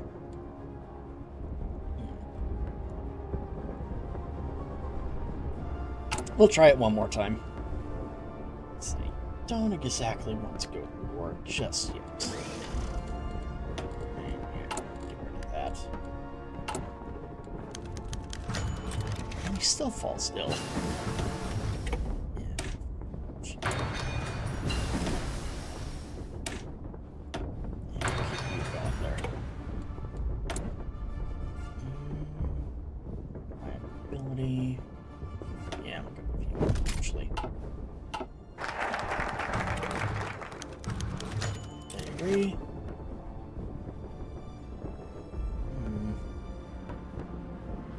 Yeah, I'm gonna back up for now, but I'm still gonna take it.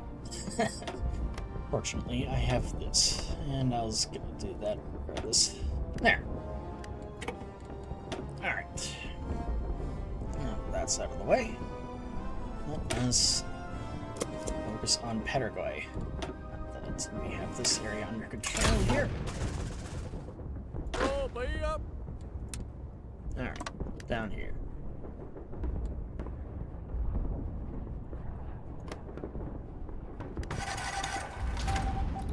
And center.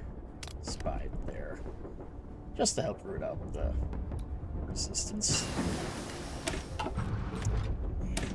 we have more legends now. Oh, actually, it doesn't look like here. Actually, pretty tame. 3.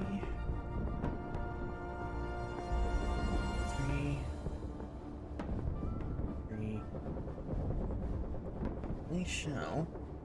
Not select all those. Perfect.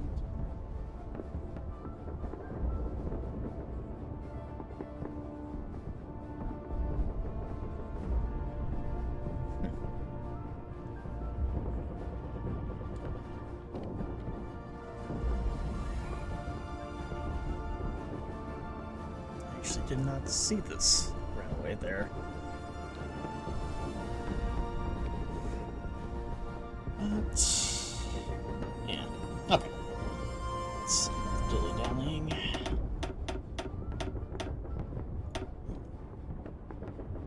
Continue with that.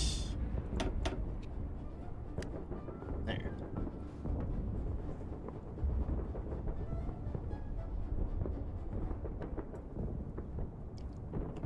Perfect. And Legionary Romania has joined the Axis. And our supply routes look so much nicer now. So, now that all these regions are good. Alright. And we have strong connections with Italy due to historic migrations of towards Brazil.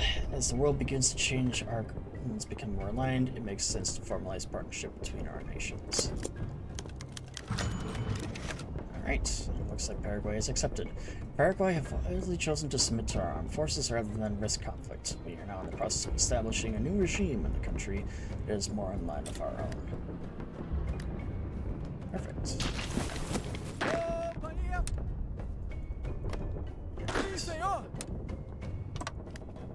Perfect. And now we can form an army in there.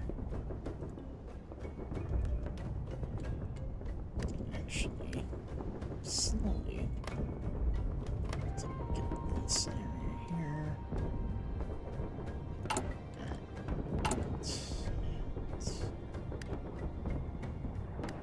What's the situation looking like now? Still some fighting there, it seems.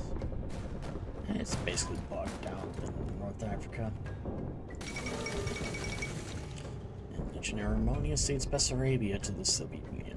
Legionary Romania has been forced to give in to an ultimatum from the Soviet Union. The territories of Bessarabia have been passed to the Soviets, and Romania's status left with its borders diminished. It remains to be seen how Legionary Romania will avoid further losses. And the Soviets claim Bessarabia. After massing forces along the Romanian border, the Soviet Union has issued an ultimatum to the government of Bucharest for the immediate transfer of Bessarabia to their control. The region once belonged to the Russian Empire, which the Soviet Union sees as an efficient legal basis for their demands. Romania has declared that it has no choice but to accede, and its forces have been withdrawn from Bessarabia. Interesting, to say the least. And the Roma Accord. And we'll do a preemptive strike against Argentina. Alright. Do we have any other forces just lying around? No, we do not. Alright.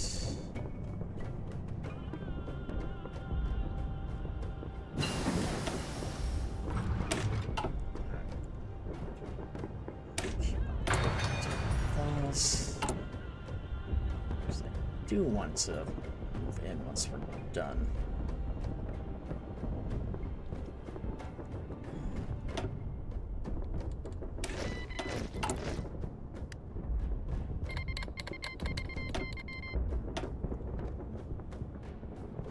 You know, I actually have a better idea. Just because of how long it'll take for these to...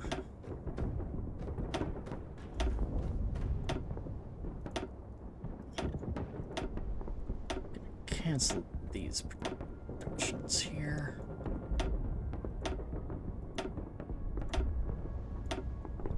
And 2 more. Okay.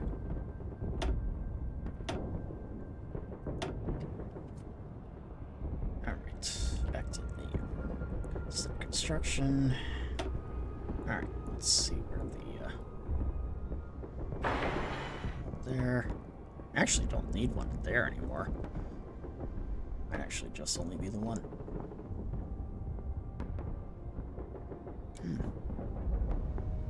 Yeah, I think it might just have been the one. Although I'll put one there, just because I can. Okay.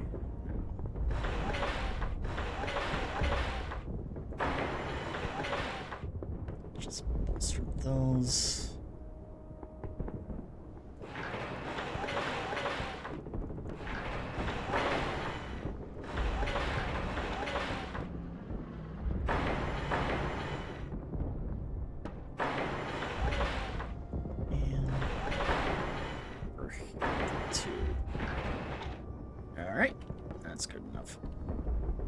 Okay.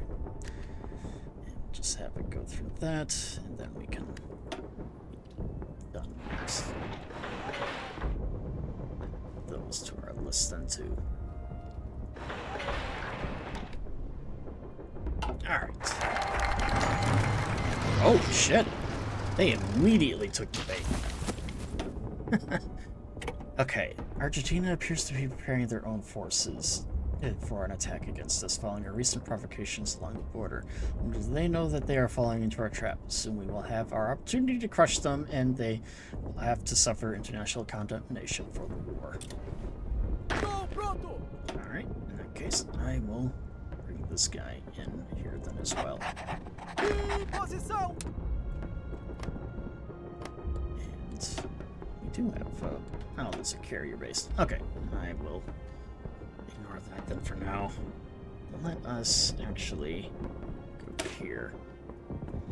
Alright, Blanco do Brazil. The benefits of central banking issuing and controlling the supply of currency to the economy has been made abundantly clear since the Great Depression. Blanco do Brazil has acted such a long time, but it's time to formalize the agreement. Alright.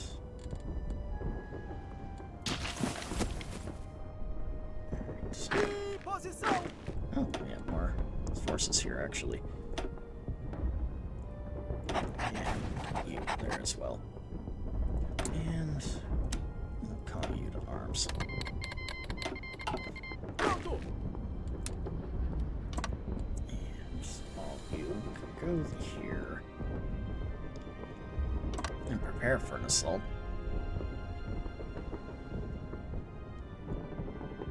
But for now, we'll just got some supplies coming in.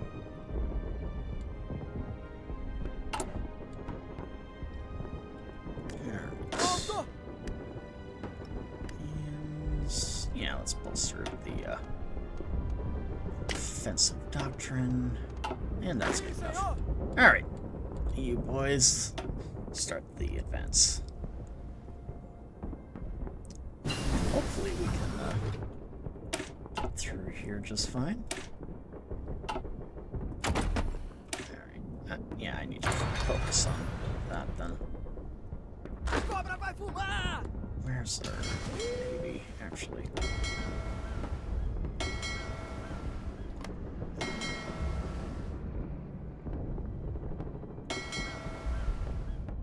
Is this? Oh, that's the Uruguay task force. There.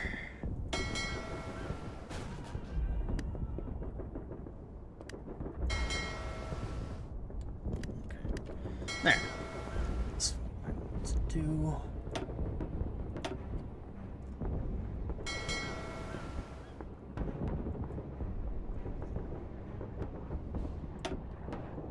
There. Okay. There's that.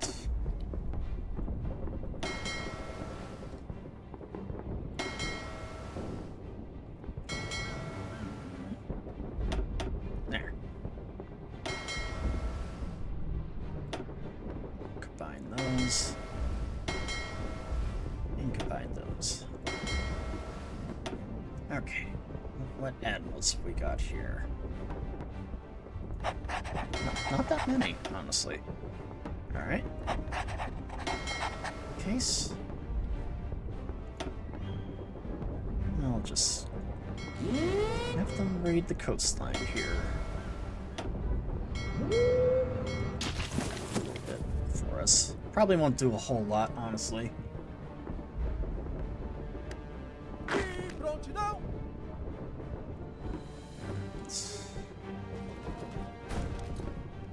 They're starting to push in.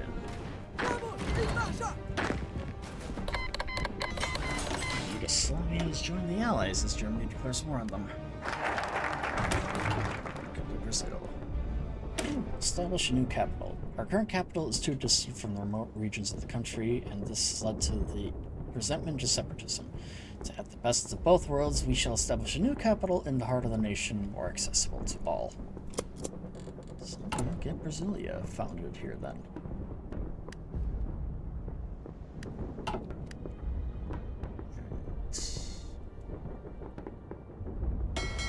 Surprisingly, no action with our navy there yet.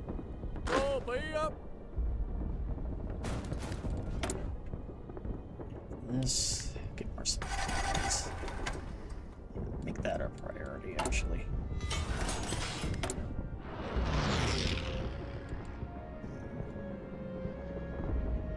Yeah. Get more destroyers. Alright, Thompson. Get more weapons.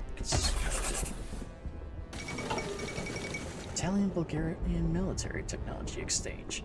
After reaching out to the German government, Bulgaria now seeks to strengthen relations with Italy. Boris III and Benito Mussolini have signed a research agreement developed by experts for both countries to facilitate the development of modern military equipment for their armed forces.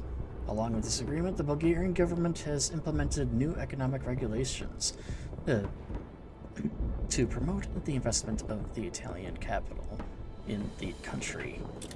Alright. Okay, yeah, that one there.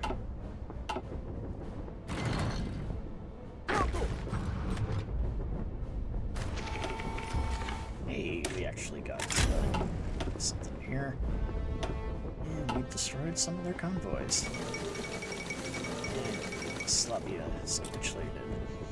And King Carl II abdicates. Pressured by powerful elements of his government, King Carl II of Romania has no choice but to announce it and sign his abdication. His successor is now King Michael, but many of the dictatorial powers obtained by Carol have been vested back into the government, and so it is unlikely the younger king will be able to wield similar power of his predecessor.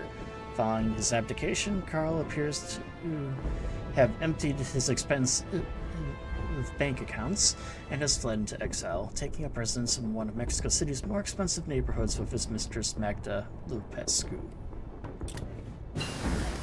Ability studies. And Trotsky survives an assassination attempt. The old Bolshevik Lev Trotsky was attacked today in his home by an armed group who carried out a raid in his villa. The assailants burst into the room where he was, firing wildly and without aim and hastily disappearing, leaving behind an unscathed Trotsky who had managed to hide behind the bed of his wife and grandson. Trotsky was once one of the top lieutenant and heir presumptive to Vladimir Lenin, but after a failed power struggle, he was forced into exile from the Soviet Union by Joseph Stalin. Speaking to the press, Trotsky denounced the attempt on his life as yet another cowardly plot hatched by Stalin to silence his critics.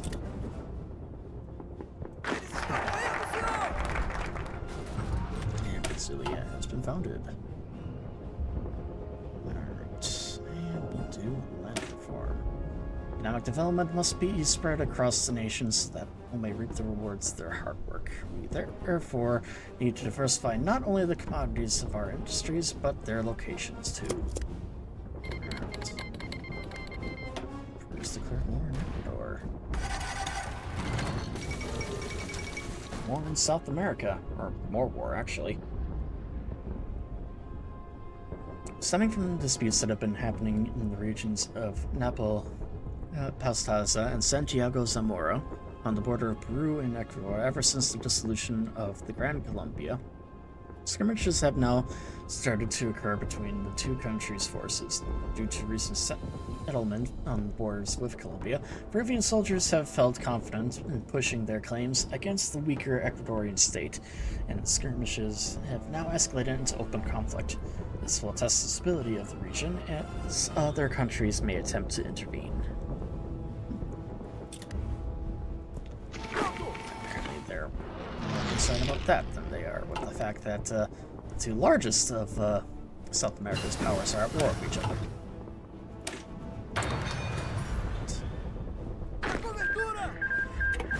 Oh, they signed a white peace.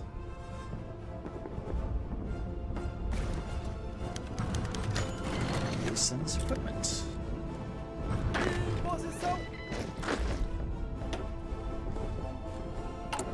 Okay.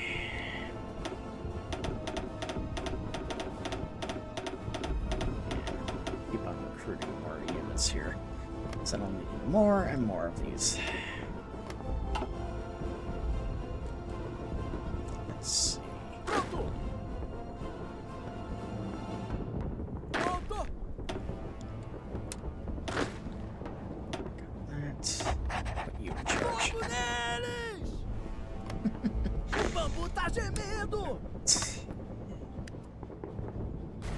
Soldiers in.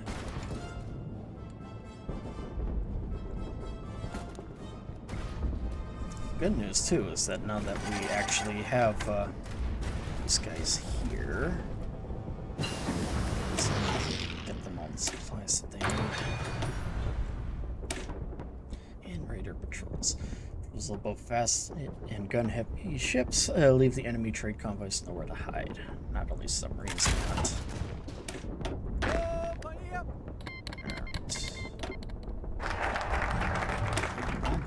Is done. And yeah, domestic arms industry. The international situation is looking increasingly tense, which has led to the great arms race producing nations. The world limiting their exports of equipment. We need to rapidly develop our own arms industry if we want to keep up our military strength.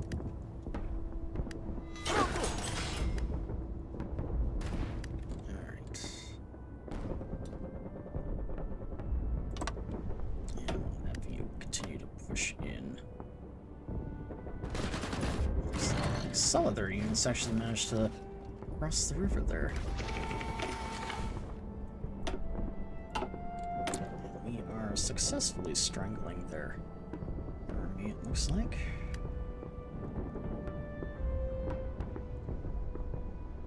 Alright.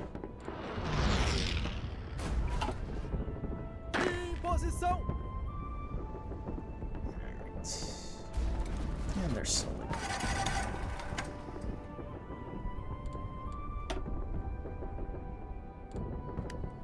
I do need some units, and I'm not using any of them anyhow. And I'll send them here to help maintain air superiority. Or at least fight it.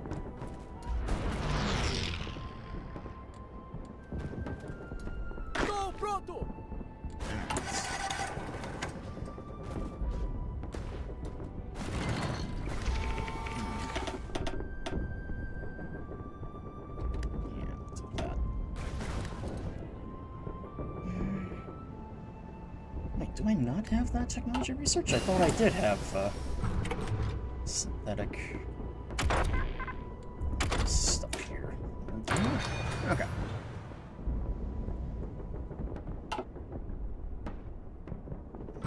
Actually, hard. There. Do an aggressive assault then.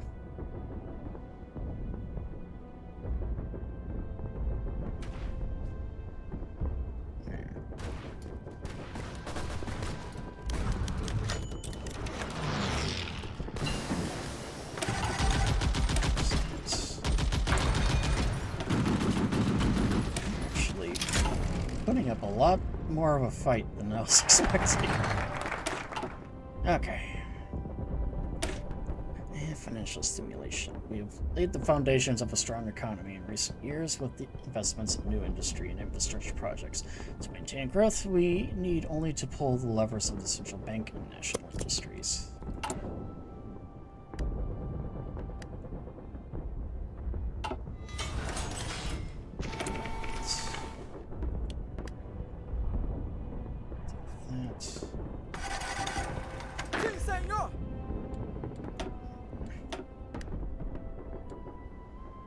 I'll just have them hold the line for now.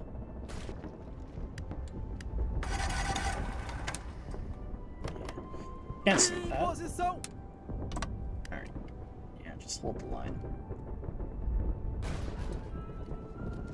So we need our supplies to catch up.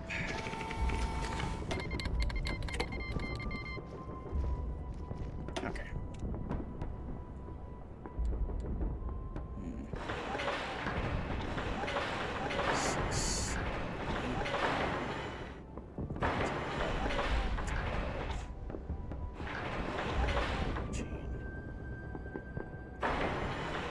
That'll do.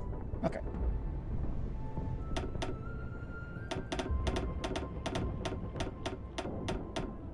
There. Just focus on getting that squared away. So clearly, we just need to get more arms out. So we do that, we will be good to go here.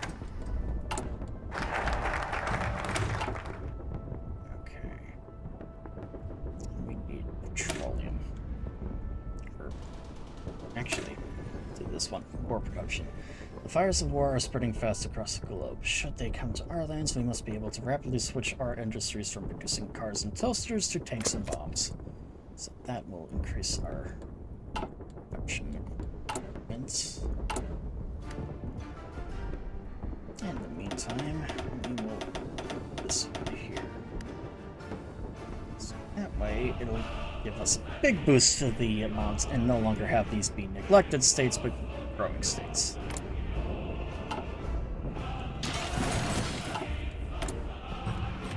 Okay. And that. Put you back in the top right over here.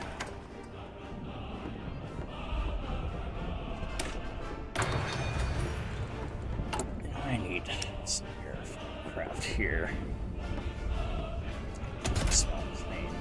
Do I have any models I can choose from here? Fighter.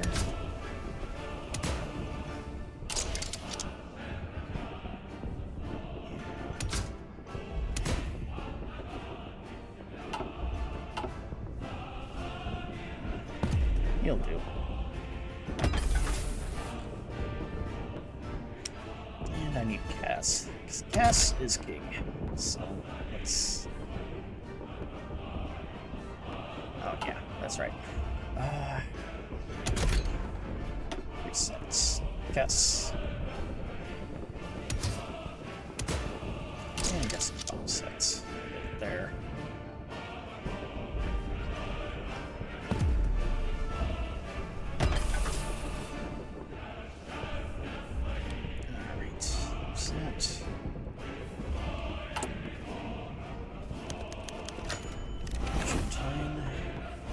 Captured.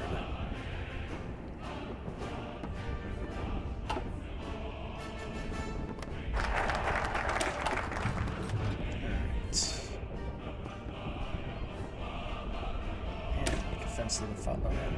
Our missions far exceed our own currently standing borders, but even though that is the case, we must make absolutely sure that no one can threaten our home territories. At the Eva o Brazil.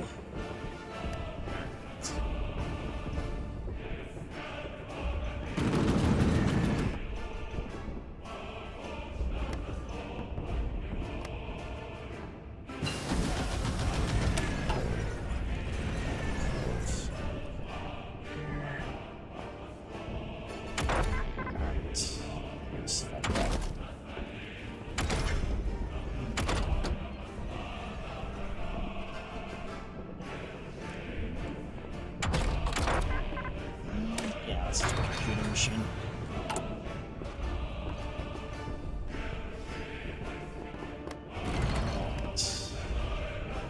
Capital infrastructure. What does our supply lines look like, actually?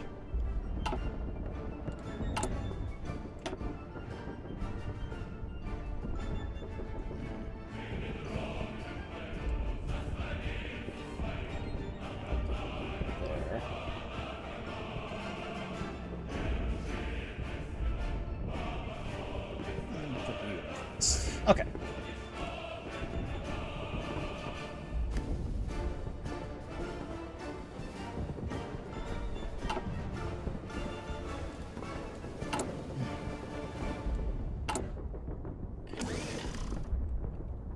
You know what? I'm putting this in here.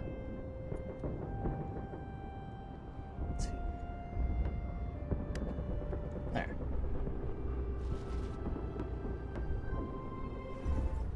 Up a little bit. Japan's declared war on the Philippines. And Icelandic-American cooperation. In a somewhat surprising move, the American government has declared the island to be within their sphere of influence, and upon a request from the Icelandic government has agreed to commit troops to the protection of the island.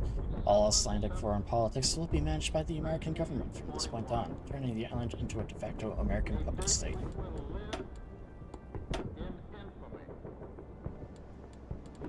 Alright. Time to push these slots here. Alright.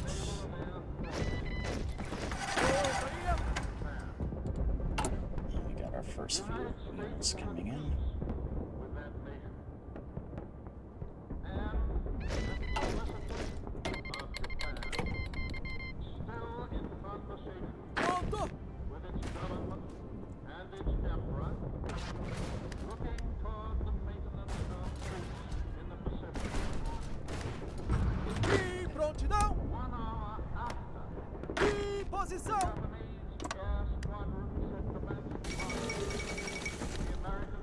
Reintegration campaign in the Balkans. The Bulgarian government has started a massive reintegration campaign in the occupied territories in the Balkans, encouraging Bulgarian settlement, changing the names of towns and places to the Bulgarian traditional forms, and reorganizing local administrations along Bulgarian lines.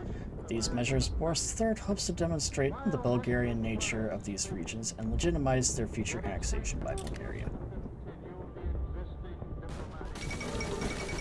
In the fall of Manila.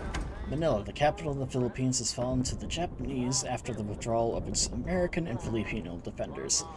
The entrance to the strategically vital Manila Bay remained contested for some time after the city's fall due to the heavy concentration of American coastal artillery on the Corregidor Island, but the guns eventually fell silent after a concerted Japanese attack. With Manila under Japanese control, the rest of the Philippines are expected to follow shortly after. This is a stinging defeat for the American forces in Asia and the Pacific.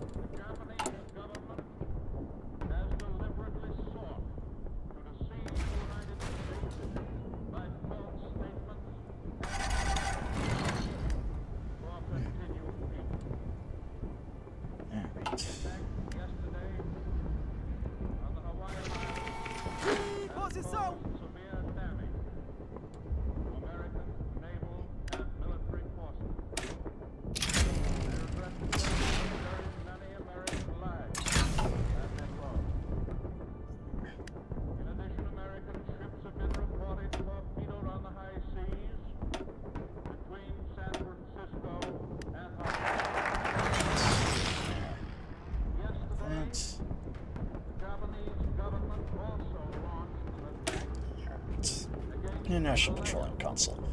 From the tractors in the fields to the battleships defending our shores, oil has become the lifeblood of modern machines. Being reliant on such a crucial resource is a threat to national security. To alleviate this risk, we shall establish a National Petroleum Council to oversee discovery and extraction of oil.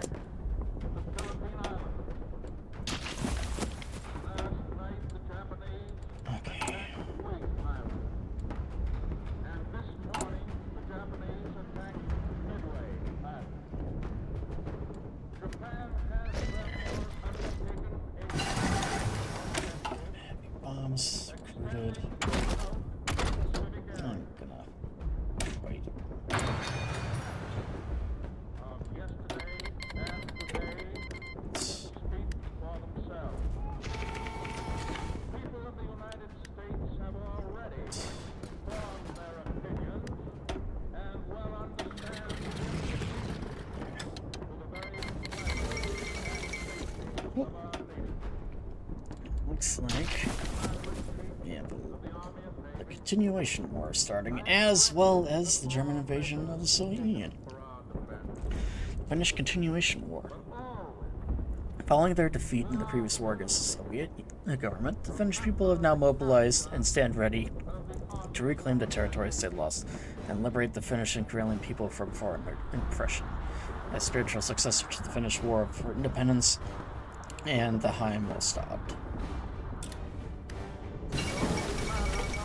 Germany breaks the Molotov-Ribbentrop Pact. Non-aggression pact between Germany and the Soviet Union, a surprising development to begin with, has less surprisingly fallen apart. Germany has attacked, breaking the pact, and returned to once again openly speaking of the Soviet Union as a menace that must be faced for their vision of the future to become a reality. Soviet leadership is less than pleased, but perhaps less shocking by the betrayal than an opportunity that they didn't seize upon first. Isn't it?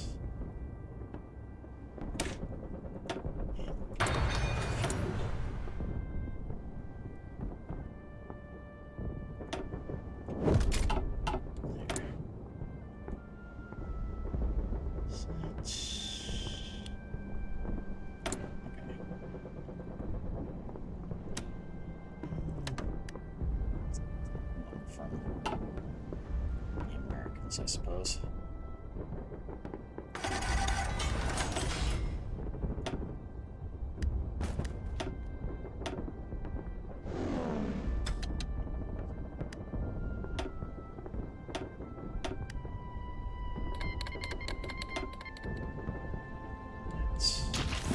Okay.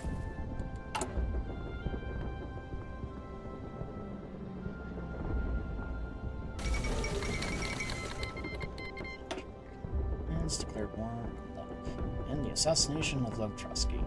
Trotsky, the once top lieutenant and heir apparent to Vladimir Lenin, has died in Mexico City Hospital. He was attacked in his home with an ice axe by a Spanish national, believed to have been an employee of the NKVD. After a failed power struggle with Joseph Stalin and his allies for control of the Communist Party of the Soviet Union, Trotsky spent his 30s in exile, living in Turkey, France, and Norway before finally settling in Mexico. He remained a constant critic of Stalin and the degenerate worker state of the Soviet Union.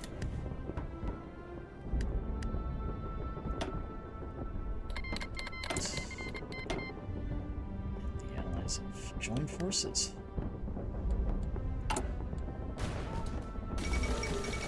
Sinking of the SS Tolton. The neutral Chilean convoy SS Tolton was traveling unescorted from Baltimore to New York City when she was hit in the Russian torpedo by a German submarine off of Barnegat, New Jersey. The ship sank 6 minutes and was thinking that the U-boat crew confirmed the ship to be Chilean. This could be a diplomatic disaster for the Germans.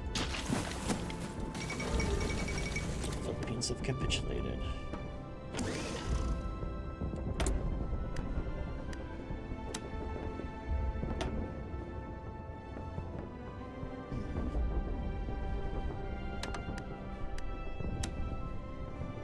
Actually,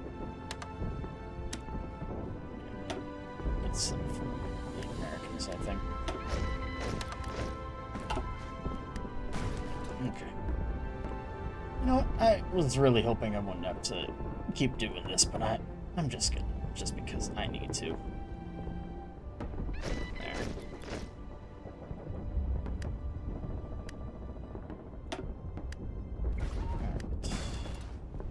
And given the fact that my oil is limited, I am actually gonna hit all naval expansion here. I have the return to port. Your grandchildren much later, out of a last war for the preservation of American independence. There. All the things Americans to you and me and to ours. Never before did we found Plymouth Rock as our American civilization been It's kind of interesting. I normally don't really lose a war like this. Nazi masters of Germany Losing at the made it moment. clear that they intend not only to And now we actually do have our also to enslave the whole of Europe. sources flowing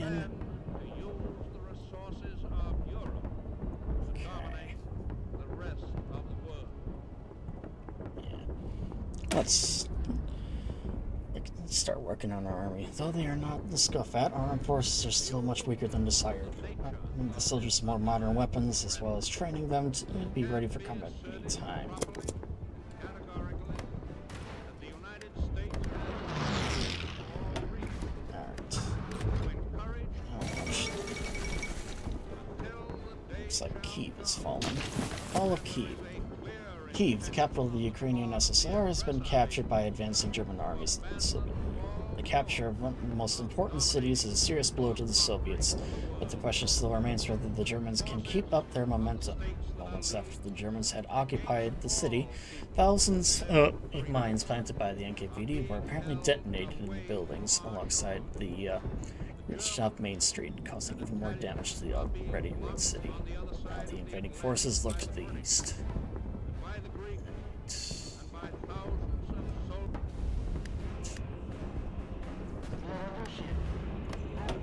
Actually have enough forces here.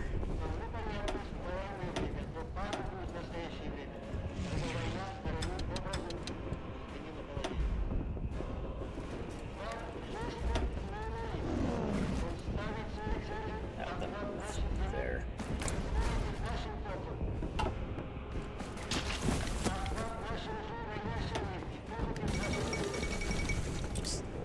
Slovakia.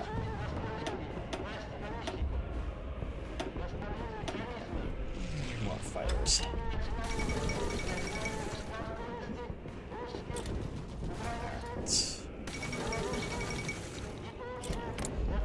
Japan declared as Indochina.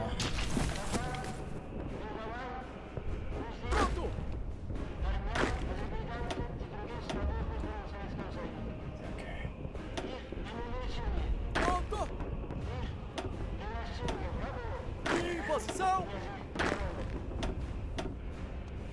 You know what? I'm replacing you. You are not the commander I was thinking you'd be. Okay.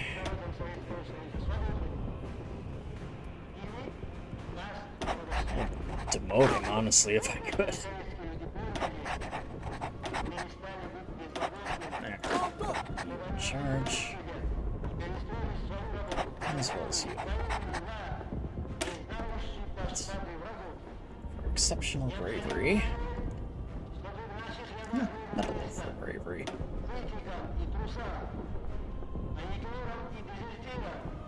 And take you as well. Let's actually see who all. No, that was just that one. Okay.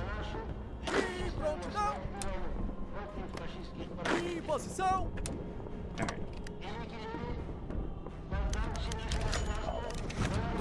Request trade and military expertise for ball bearings. Sweden has requested to trade their invaluable ball bearings, which would be a major resource for our war effort against sharing our military expertise with them. The Swedish government seems to seek a way to field of more military against European powers in a potential future conflict. Mutually beneficial trade.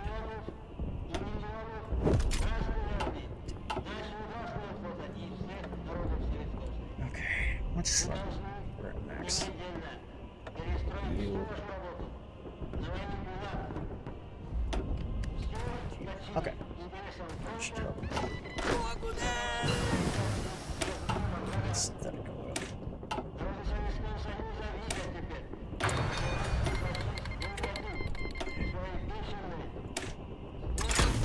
We got guerrilla warfare.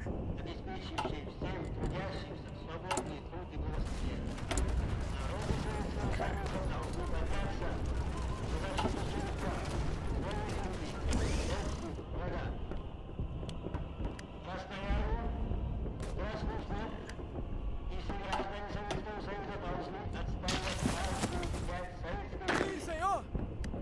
And let's remaining units get in. Mexico claims Indochina. The government of Fascist has declared the current situation in Indochina present and clear. Danger of Manchu security. No government in the world, the official statement read, would accept a dagger aimed squarely at its soft underbelly in this manner.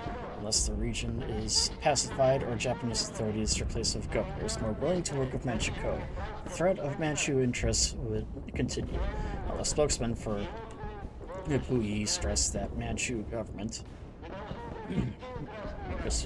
would try a peaceful solution, the military option was not ruled out.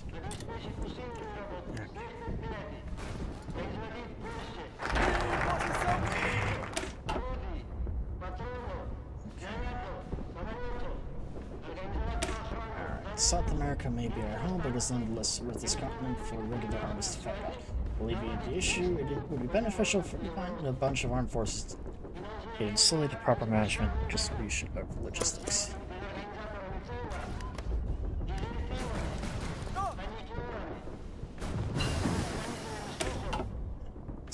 Excavations.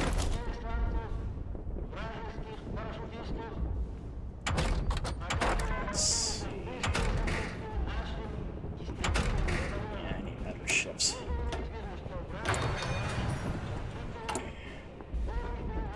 Posição!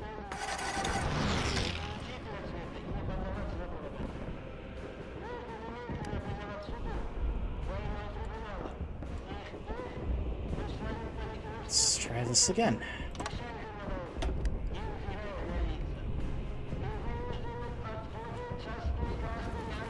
So now that we have proper advisors and our useless field marshal has been replaced, I feel we might have a little more success now. And over in Europe, we have some changes here then too. It seems Sevastopol has fallen. The heavily fortified city of Sevastopol, but its Soviet Black Sea Fleet has finally succumbed to German attacks. It's also severely hampered any Soviet attempt to contest the Black Sea, and the fall of the city is regarded as a significant victory for the Germans. An edict has already been issued from Berlin, saying that the city shall henceforth be known as Theodorichshafen, after Theodoric the Great. Actually, looks like the Italians were pushed out of North Africa. I was actually expecting that to be the last part. I thought the horn would have fallen first, but no. Alright. Posição!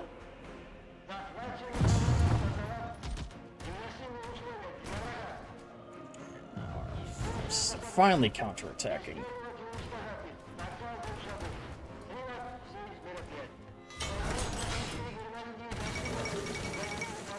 Mexico is joining the Allies. Earlier today, the United Kingdom and Mexico issued a joint statement that the letter has formally granted membership into Allies, and this partnership will be used for the offensive or defensive purposes remains to be seen, but undoubtedly extensive joint military planning is already underway. Bambu tá gemendo!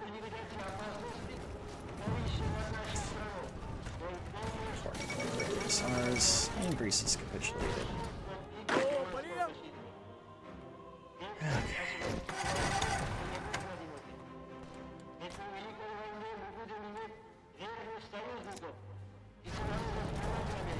Yeah, I should have sacked that general earlier. Now we're actually making good progress. Okay. This guy's down here.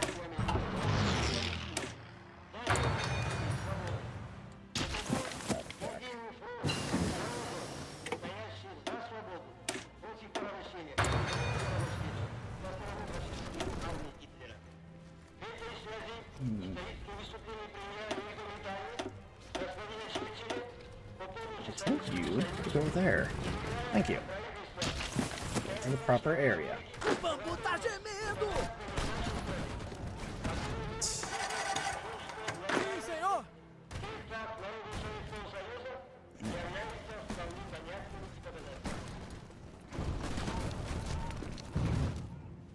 And now we're pushing back into Uruguay.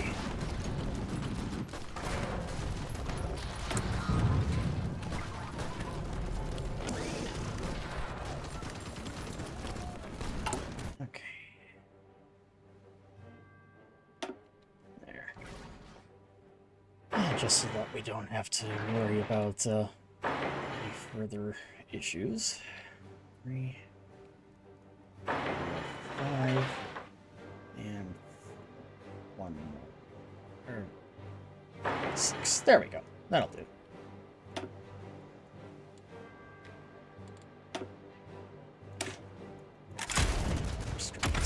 Warfare.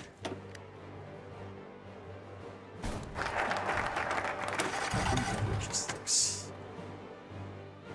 And expand Fordlandia. Ford Motor Company invested in establishing a settlement in the Amazon that could be act as an industrial base for the production of rubber. The project has started in recent years due to economic turmoil, but perhaps now is the time to restart the project. And, yeah, Fordlandia, easily one of the more interesting projects that Henry Ford tried to do. Essentially, he was trying to kickstart a area to produce rubber to try and break Britain's economic stranglehold on the rubber industry. However, simply because of the fact that the locals were demanding more better benefits and for attempting to unionize in order to get them, Ford cracked down on them and even managed to get the Brazilian government on board. Very nasty affair. You can read more about it online.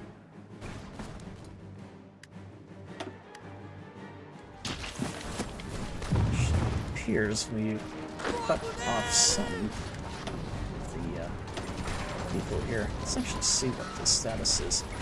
Oh jeez, we have lost quite a bit.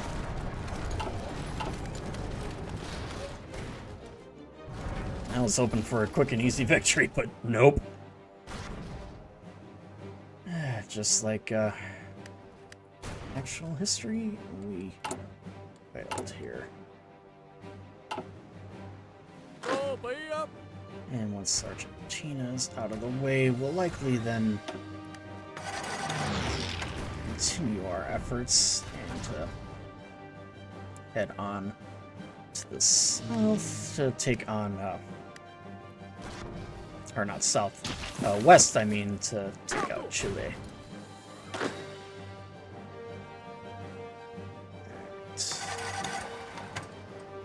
Yeah, looks like our boys are finally breaking through.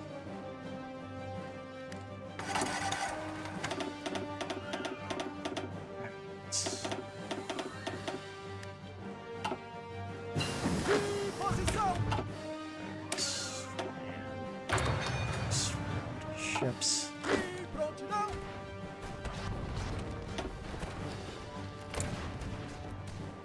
And we have complete air superiority, it looks like.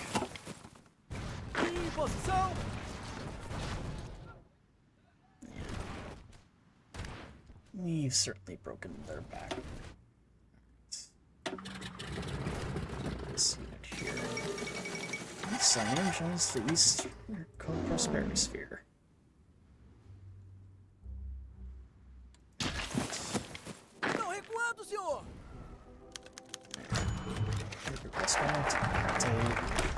Unfortunate. Alright. Do a preemptive strike on Chile here then. While the Chilean remains behind their mountains, our western flank will never be fully secure. As such, we must liquidate the Chilean state and integrate its territory into our own. Okay. Do that. Plus. Okay. Yeah, that way. Not rely too much on their resources.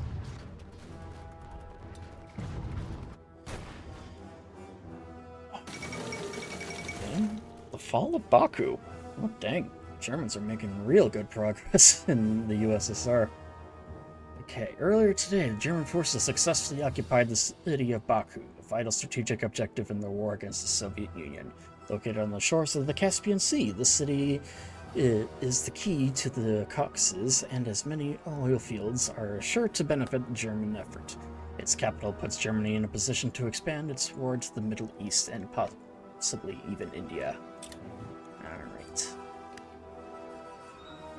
They're actually getting pretty close to Stalingrad here as well. Even Moscow, too. And Leningrad is pretty much under siege at this point.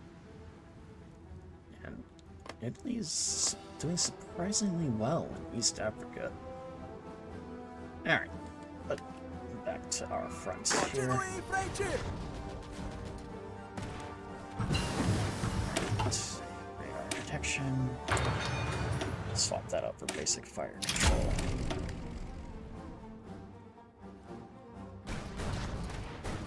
Pronto!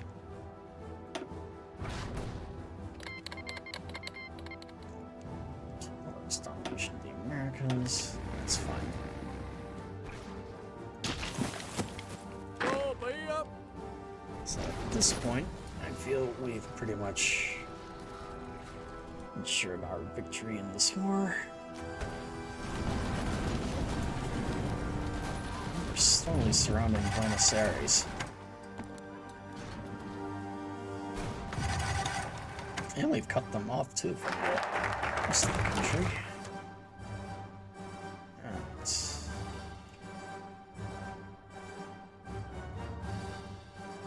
And let's see here.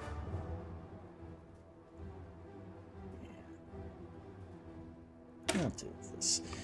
The Força area Brasileira. Many theorists would argue that the area currently falling behind was development of modern air force. Therefore, we must work hard to remedy this by constructing new hangars and facilities, as well as training additional pilots. Alright. Vamos, em marcha!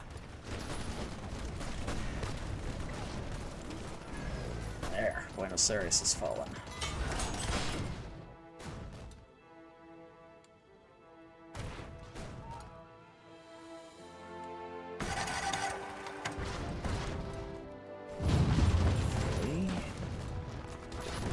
Soon.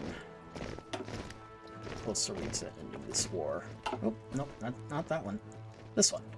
Oh, pretty dang close, actually.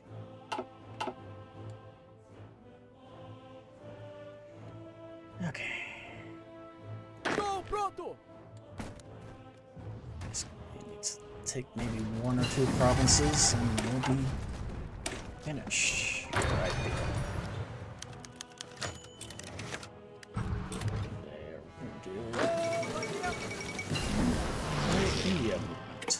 Indian calls for independence have intensified lately. Not all things have come to a head as the radical Quit India movement has called for the United Kingdom to leave the country as soon as possible. British authorities were quick to react, however, in a crackdown on the movement, arresting several leaders and dawn raids in homes across India.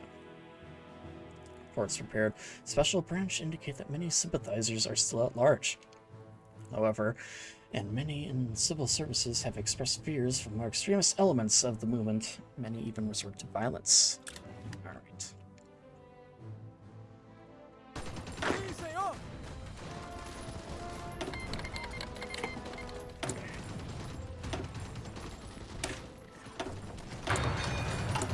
There. And we'll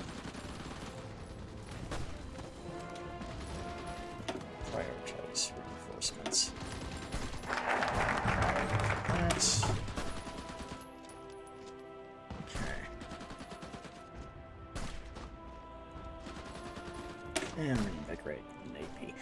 Officers of the Navy have long supported the integralist movement, even when it was unpopular among the public to do so. For their long-term support, we shall increase funding so that they begin the process of reinvigorating the Asian fleet.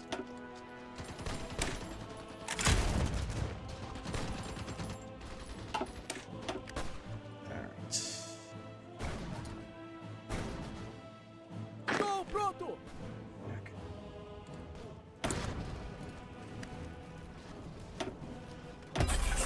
There.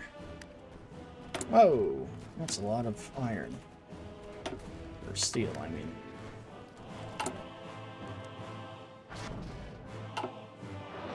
Pronto!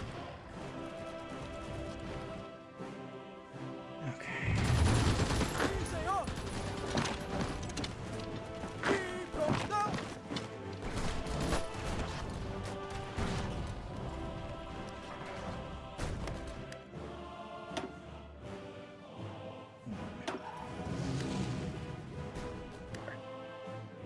Although you can stay here.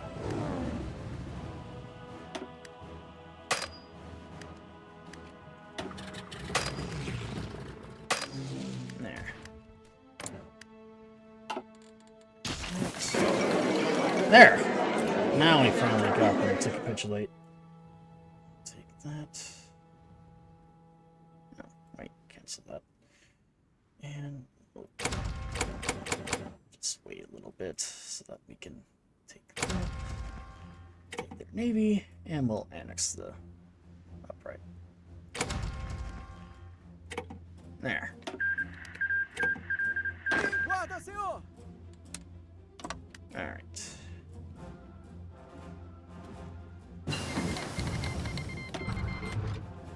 There's that. And now we can focus on other, more pressing matters, such as the fact that Chile is not in our empire yet. Okay.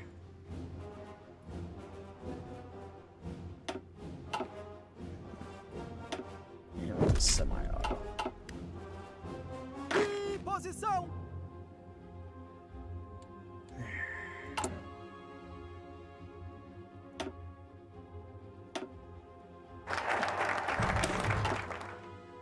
To father of the poor. Brazilians are living in rural areas of the nation have been forgotten by decades of politicians. By investing in such areas, we can increase employment and infrastructure whilst also gaining support of this larger demographic. Em prontidão! Alright. I'm gonna drop a save here then. Alright. Let's do you. Okay, now let us declare war on Chile.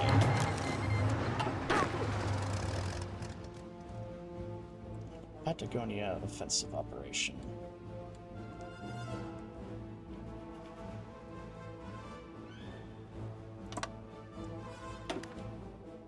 There.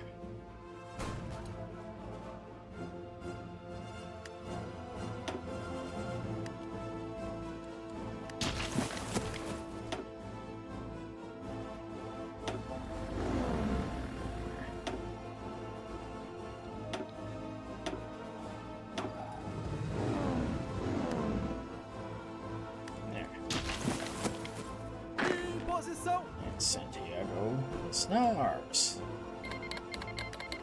And Vichy France has joined the Axis. Em posição! Sim, senhor! And Hungary proclaims Greater Hungary. Having regained the lands that were taken from them from the Treaty of Trianon, Nicholas Horthy has issued a proclamation yesterday evening that the nation shall henceforth be known as Greater Hungary. It is hoped that this will serve to increase Greater Hungary's prestige in the eyes of the world, as well as to better describe the extent of its borders.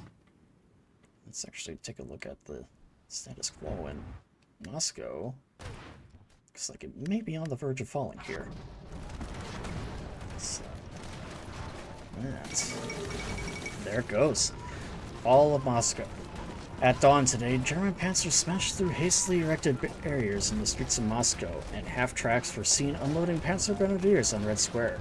Thick, bellowing smoke and many fires raged from the suburbs could be seen rising in the air as German infantry stormed the Kremlin. Grenades and flamethrowers were reportedly needed to fight stubborn NKVD holdouts intent on defending every inch of the complex. The Russian capital is now in German hands, but has been left burning ruin.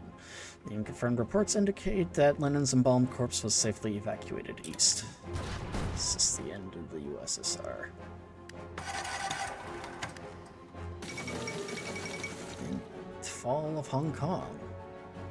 So, troops from the Empire of Japan have captured the British Crown colony of Hong Kong after breaking through the gin drinkers line and landing on Hong Kong Island itself. The situation soon became untenable for the defenders, and the governor surrendered in person at the Peninsula Hong Kong Hotel, where the Japanese had established their headquarters. At the brief ceremony, the Japanese governor was installed to announce a new Hong Kong to the world free of Western colonialism.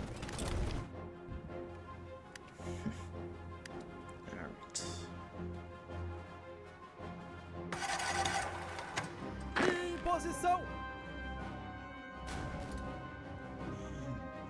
Sim, senhor! Slowly to the area here. Make you an infantry expert. Since, let's face it, they kind of are. Alright. Sí, señor.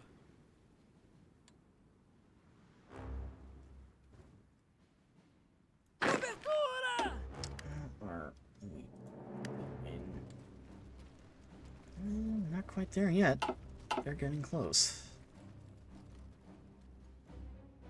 Avançar. Okay. And once we get there, we'll be able to beat them. E prontidão. Or if they take that port. Punta Arenas. Nope, they're still fighting. Okay. Sí, señor. There we go. The Chilean government has capitulated.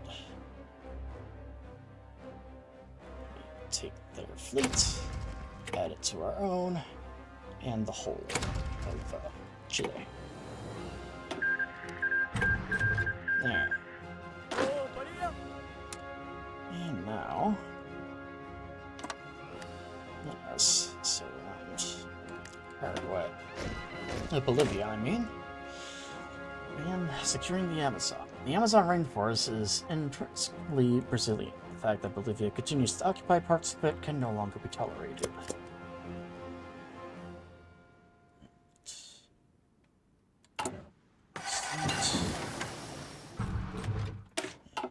Bazooka is now under our control.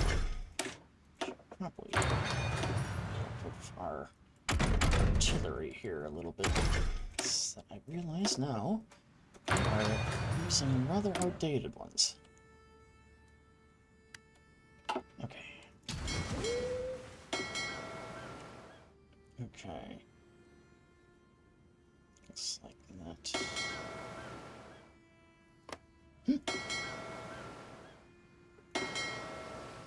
Alright.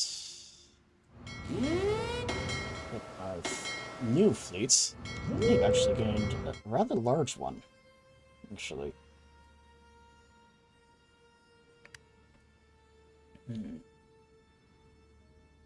Let's split these up, actually. As Marines. And you as well. So, just the, there we go. Okay.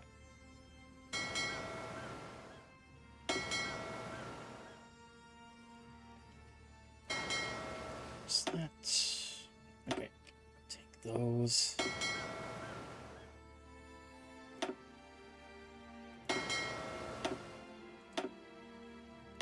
There. Now we have two fleets there.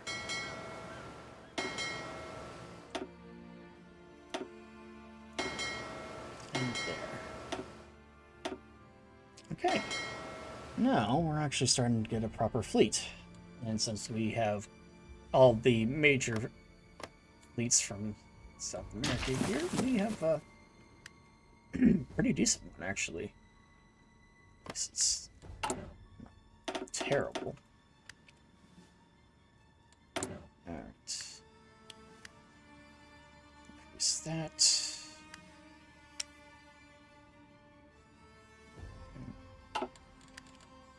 Although I am going to need to focus on continuing to upgrade our navy, I think. Capital ship raiders.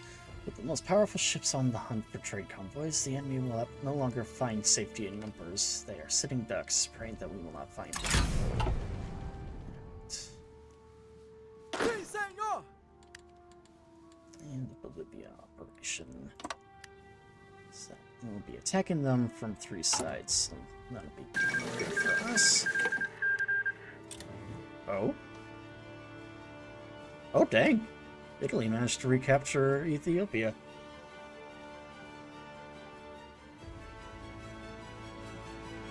I see, it's because Vichy France was able to intervene there.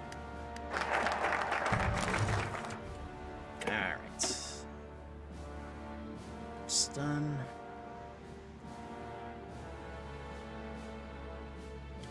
And yeah. Go there then as well. Panama push. So if we are to secure the continent for ourselves, we must act rapidly and overwhelm our enemies before they can respond.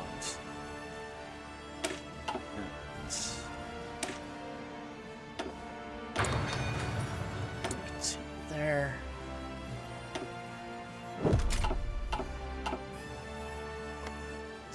Now we shall declare war on Bolivia.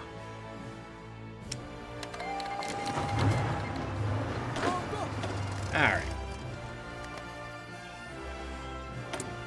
We'll attack on all sides. Sí, señor. Ooh. It looks like China's capitulated, and with it the Chinese United Front, so that's interesting. And that'll complicate things as the war against the Allies progresses here.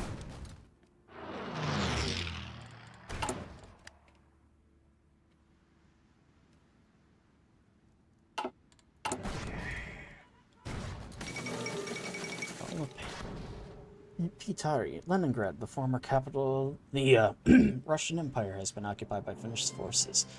Inhabitants of over 3 million, the city has nearly as many inhabitants as all of Finland, but the fact that it has evidently not deterred Finnish attackers. There is some debate as to whether the city should be integrated into Greater Finland, since immigrant Finns make up a considerable minority in the region outside the city. This, of course, assuming that the Red Army is unable to retake the city in a counteroffensive. That's interesting. Alright. Do that then. Sí, señor. There we go. And Bolivia's capitulated. Alright.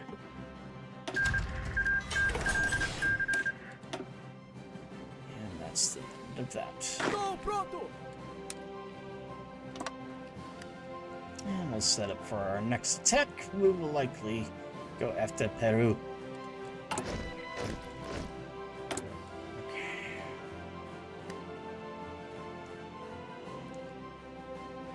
Thankfully, since we are slowly gaining a foothold of the entire continent, we are getting a pretty decent-sized airbase, actually.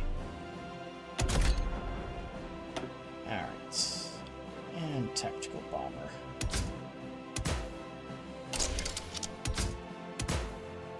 And add some bomb sites there too, because why not?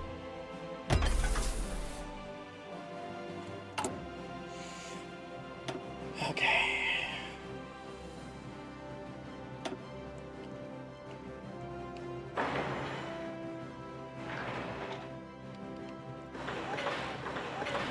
So get all of these areas here. So at this point, I no longer really need the other infrastructure areas, just the areas with resources. So the entire continent unified. We are in business. And we're slowly getting there. Slowly coming up with the largest army. Well, we actually probably already have the largest army in all of South America. And then once we have all of the remaining countries here, we'll be sure to proceed with our pushing. There's that. Alright. Upgrade our artillery then while we're at it. There. And we'll go out to Peru, Ecuador, Colombia, and then take over Venezuela. hopefully we can take it in relatively fast-paced time. Looks like Stalingrad's the last real settlement in Western Europe that belongs to the Soviets yet.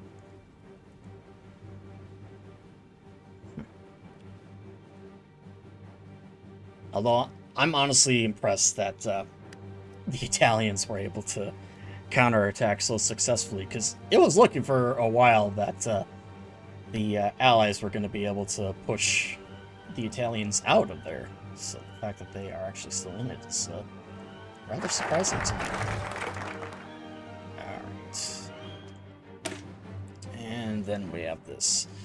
America del Sol. South America has fallen under our dominion through the strength and courage of our people.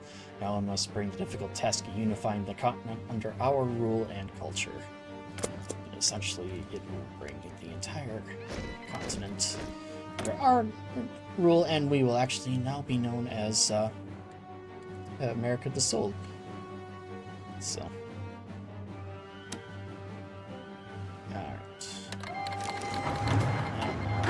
It's time to attack Peru. Alright. Let's actually redeploy our... here. Get all of you up here, actually.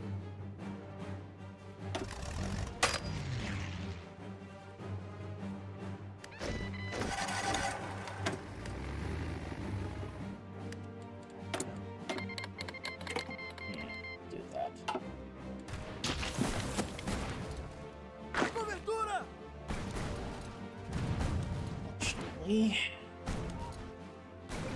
Ah, dang it.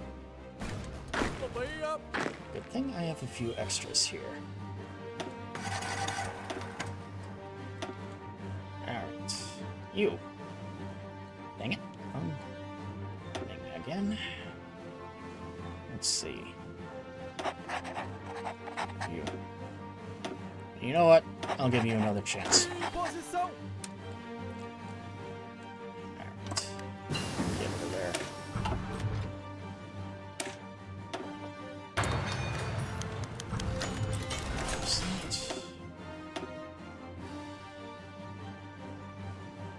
You know what? I think I'm just gonna disband these. Yeah, I'll keep them here, I guess.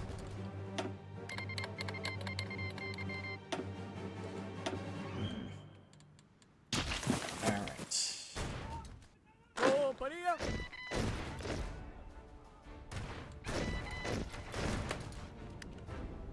Sim, senhor! Let's try and push these guys back here now. There. That'll do. Cobertura!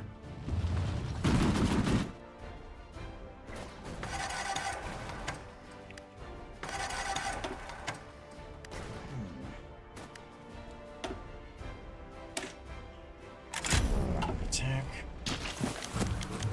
And Joyce Montier falls hit.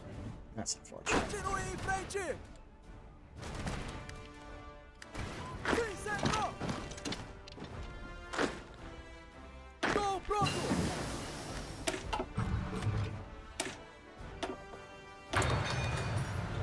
Start.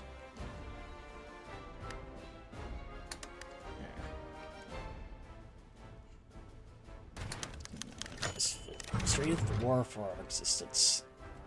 In an effort to improve public opinion towards the war effort, our propaganda ministers selected an exceptional cinematic production, The War for Our Existence, a sublime viewing experience with strong patriotic sentiment for screening across the country. We hope this heralds the beginning of a long and storied tradition for our patriotic film industry. The results have been excellent so far.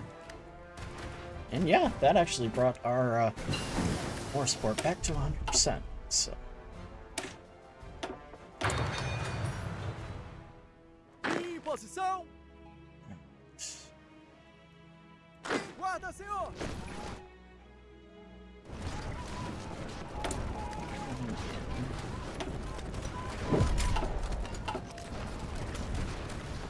Soon get what we hoping for. There. Now we are known as America del Sol. Essentially, now we can actually use it to integrate all of our areas. So I am actually going to annex Paraguay there, just so that we can integrate them next as well. And we will consolidate labor laws. Our labor laws offer little protection for workers, which inevitably leads to disagreements with business owners and ultimately strikes. At such perilous times, we cannot afford such strikes or the risk of Bolshevik infiltration. We will therefore consolidate our laws and find a balance between workers and capitalists. Alright. Now that this is done. Okay. Let's do you then. And now we have all 5. Such areas in the Dutch East Indies collapsed years. Hey. How you doing, buddy? You wanna be? Yeah. Yeah.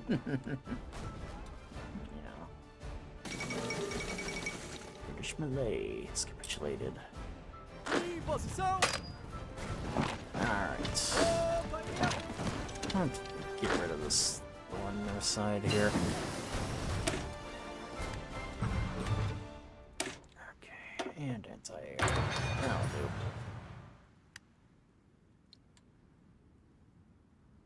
sim, senhor. Okay.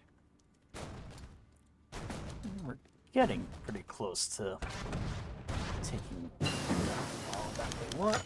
Oh, we get some military support from the Italians. Why, thank you, my Italian comrade. Alright. There.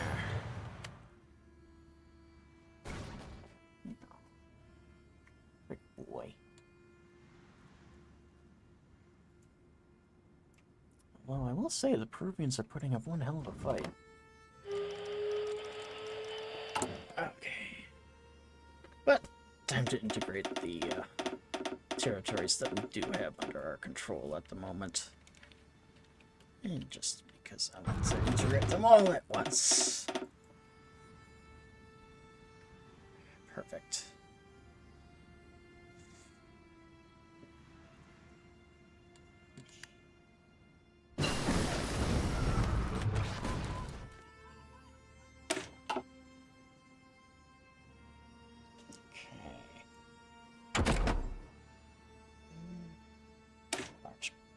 Actually, no. Let's continue with naval support here.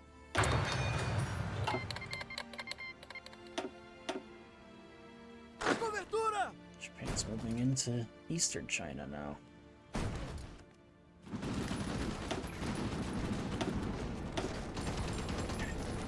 What do we got? Transport aircraft.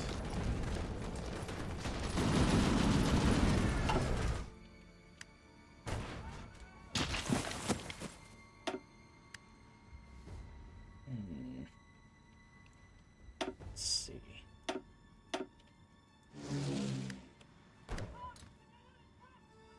Let's move you to here. There. Now we have a little more Cobertura. areas here.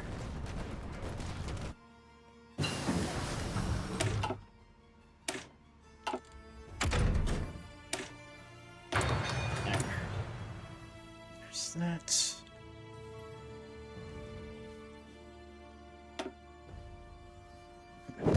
Yeah. That one. Sim, senhor.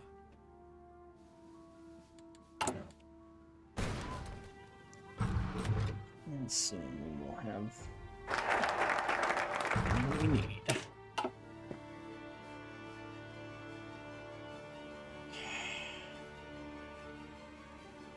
Marina do Brasil. Our navy has stagnated since the Great War, such is the extent that many of our vessels no longer fit for purpose. It is time to invest in a fleet and begin a massive modernization program.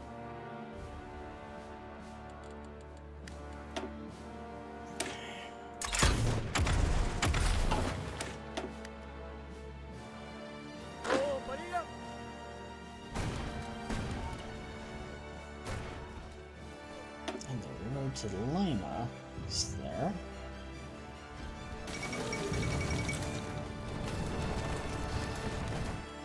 Okay. Tropa, Gentlemen. Just chill out over there for now. Just this way, we can bring more supplies to troops that need it. Estou pronto.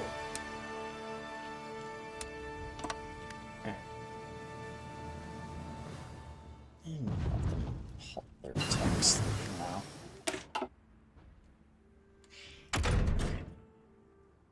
Yeah. You have that.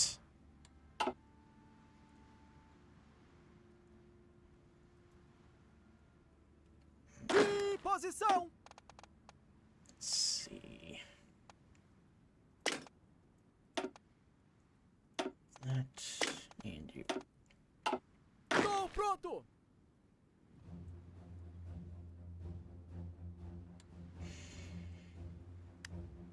Okay.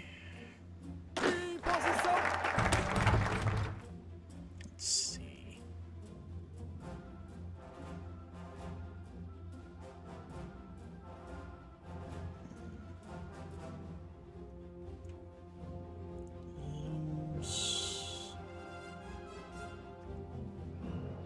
Yeah, we'll continue with this. Okay. Military Academy. Having effective weapons is not the only factor that determines the outcome of a battle. Another huge factor is the skill of not only individual soldiers, but also the general commanding of the troops.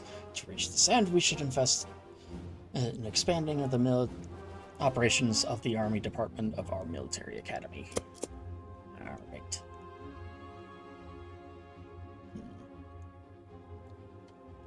There. Set. And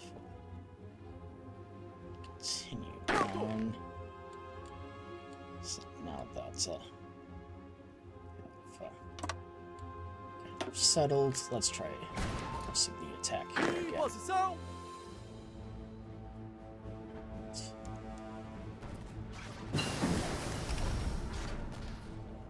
So, good news. Sadly, the more that we take, the more of a supply crunch that they're at. So, Sob fogo. there. Sob ataque.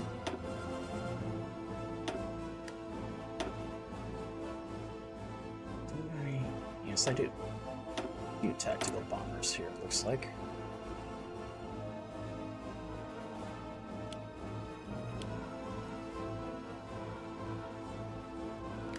Alright.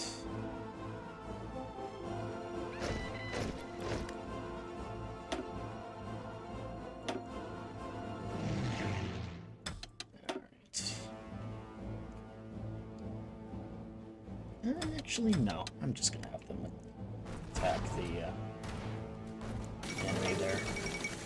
Death of Tsar Boris III of Bulgaria. Shortly after returning from Sia, an unexpected harsh meeting with the Mustache Man at the East Prussian military headquarters of the Wolfslayer of Rastenburg, Tsar Boris III died of an apparent heart failure. However, the cause of death is still unclear, and many speculate that Boris was poisoned during his last meeting.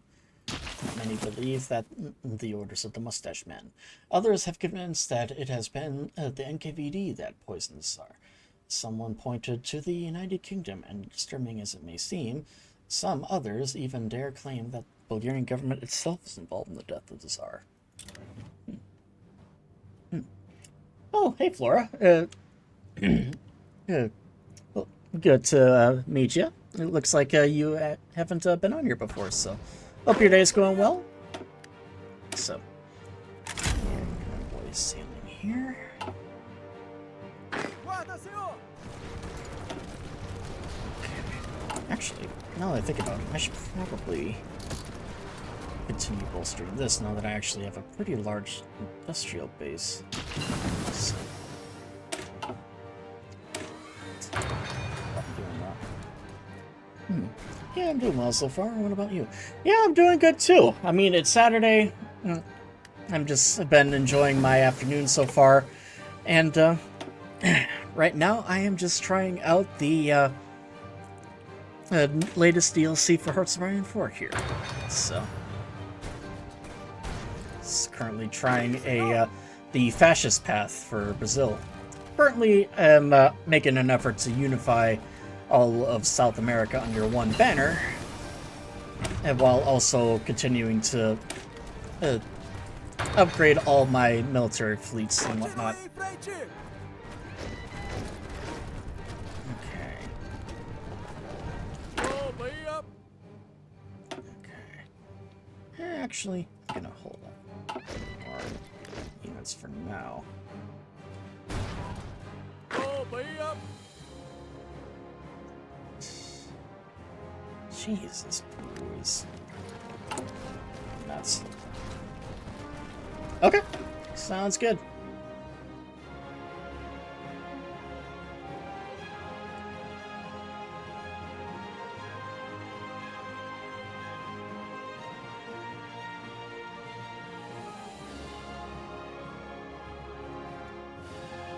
Okay.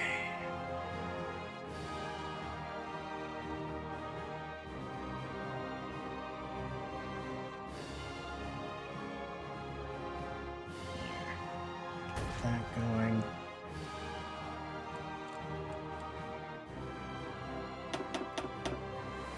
Okay. I need to Em fix posição. supply routes here. What's that? The mountains. It's really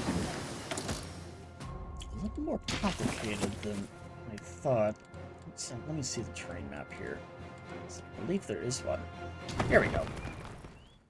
Yeah, all this is like jungle, mountains, and whatnot, so it's no wonder we're having supply issues here.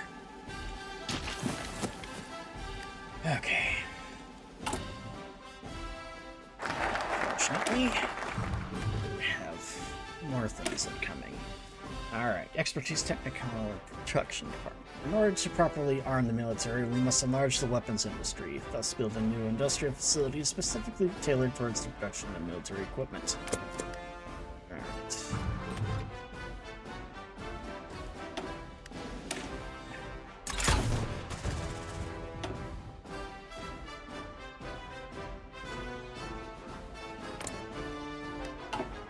Where's the,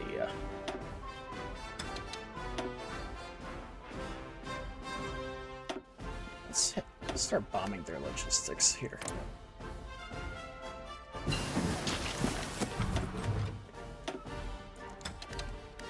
Okay, there. So now if we can do that, should be able to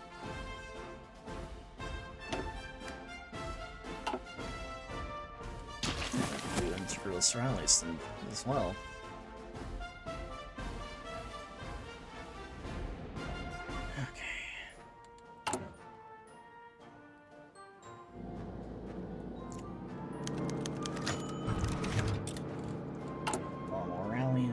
Aires. Okay. Another one in Santiago.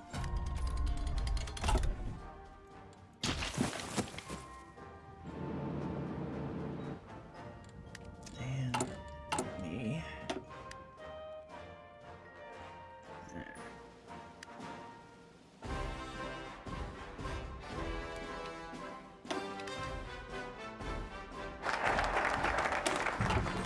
Expertise. And yeah, let's just keep on going. The Academy diverse area. It is not only the soldiers who knows fight the ground forces who need to properly taught our pilots. Though enthusiastic, lack professional training, they need to excel in dogfights. To solve this, we should expand the military academy to include more classes catering to the Air Force. Alright.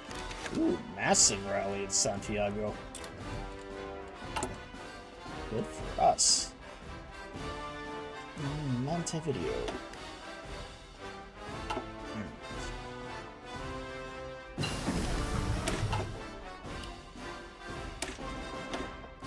Bringing that up. What do we got? Max speed there too.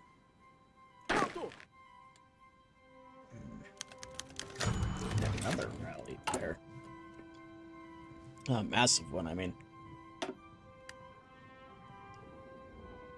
Okay.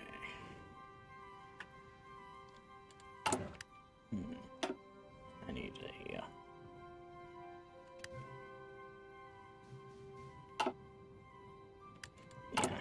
I'm gonna start building a supply hub here.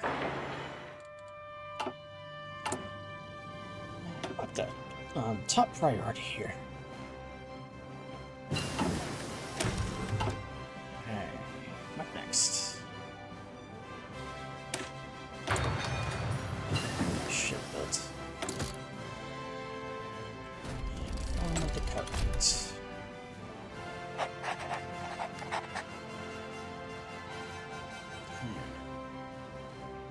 Alright. I got an idea.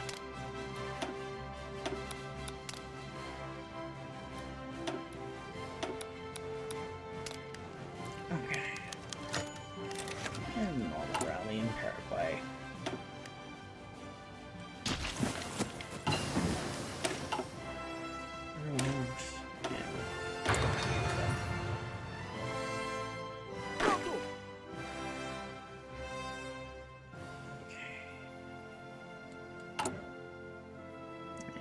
To wait a bit, unfortunately.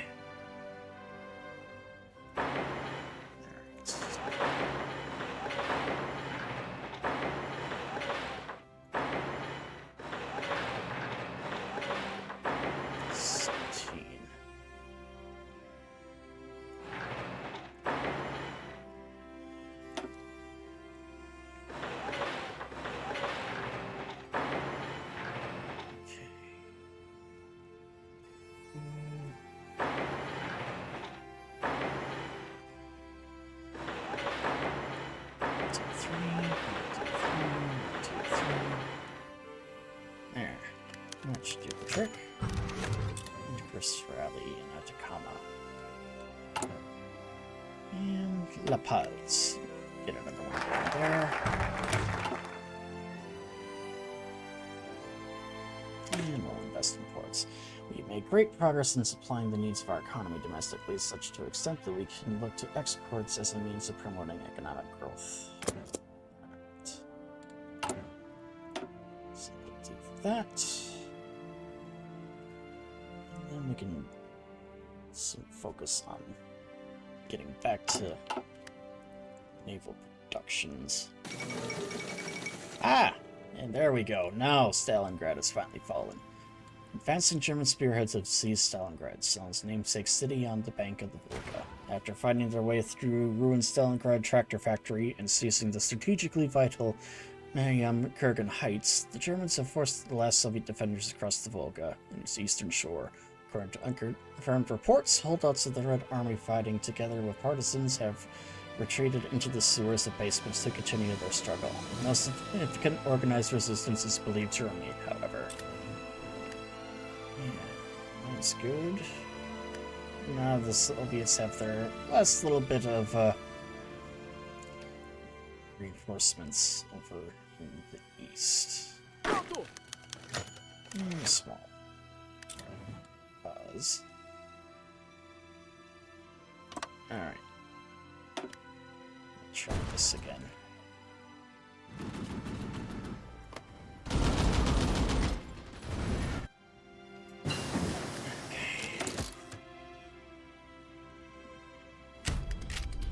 Explosives.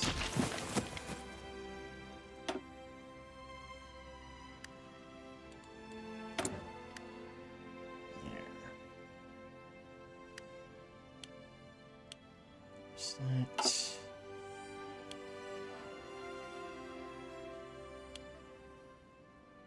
There. Should do the trick. Battery. There.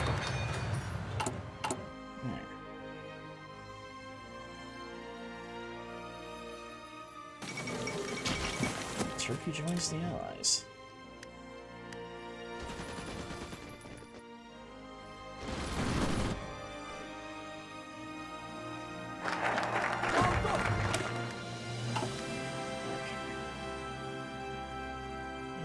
Strength of the common soldier. Oh, equipment is important than anything. It is an individual soldier defending its homeland, protecting his core values, and fighting for his loved ones, who are the real strength of any army. That is why we must to our fullest to increase the morale of the common soldier and give him the best chance of winning the toughest of battles.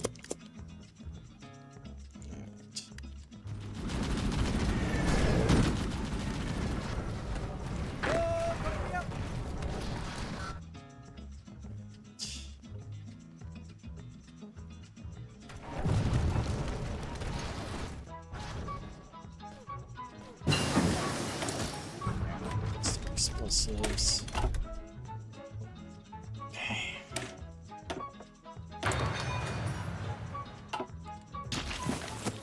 There. Now they finally have taken that.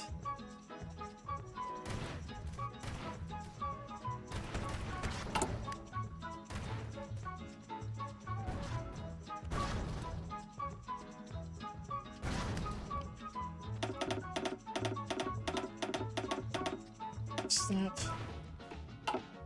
Eles estão recuando, senhor!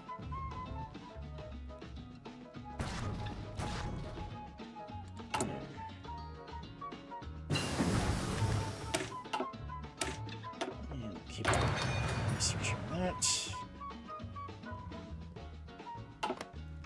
Pronto!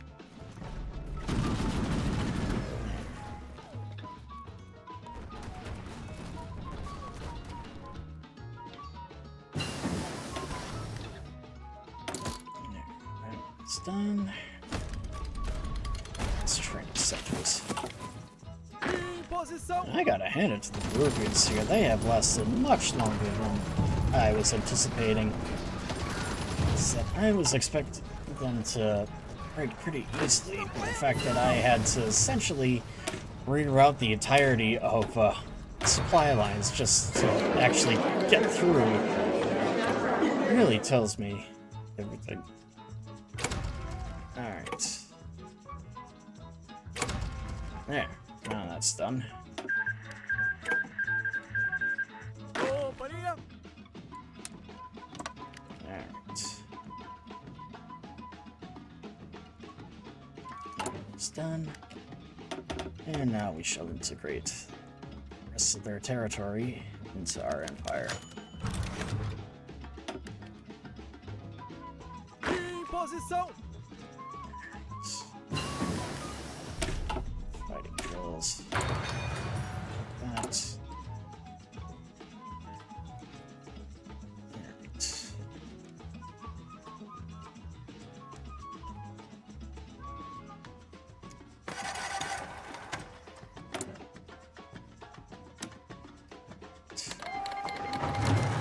And we'll take over Ecuador.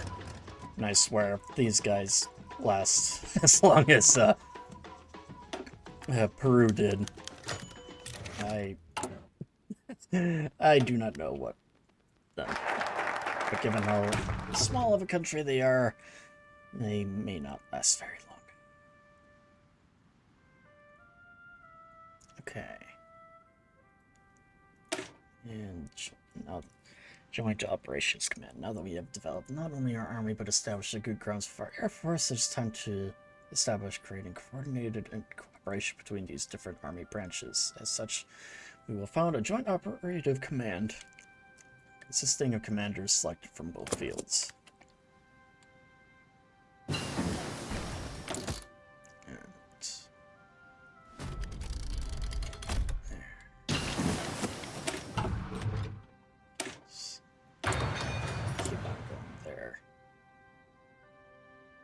Defense, breakthrough.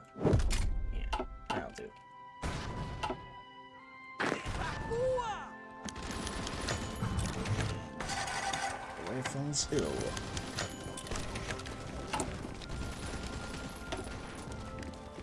Okay. Em prontidão! Not quite at quota yet.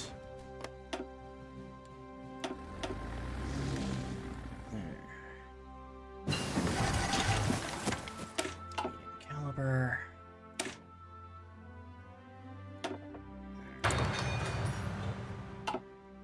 Companhia! Massive rally there.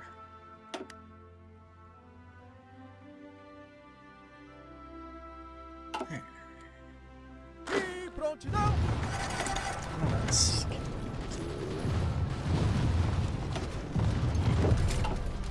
Gyro stabilizers. Cobertura!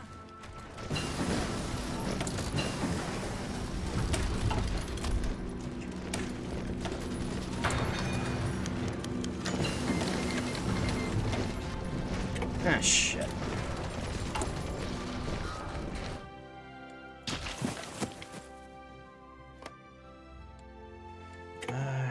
You know what? I'm just gonna mix these countries here. There. There. Now that that's done, let's just get prepared then for war against the Allies. Pronto! This area here. Alright. Let us eventually get things settled.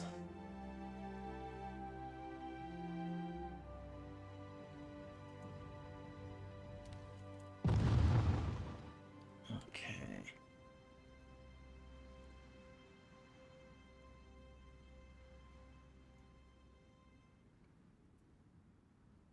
There. There's that.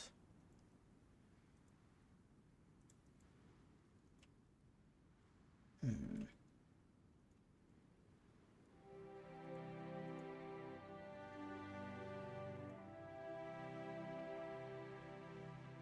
Okay.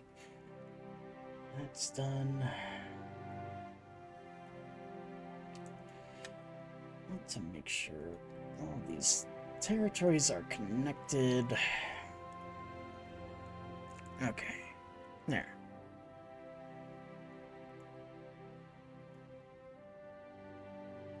This one was captured. Okay.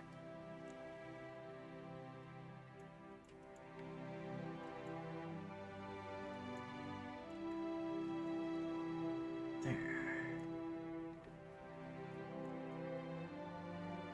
And yeah, I think I'll keep that one there as is. Alright.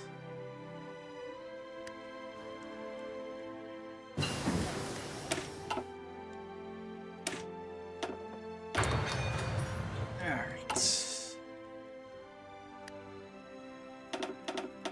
And, well, let's agree.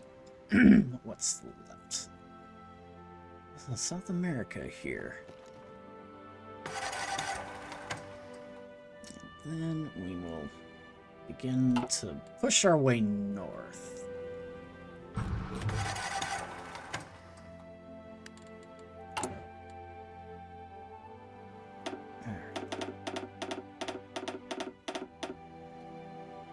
Perfect.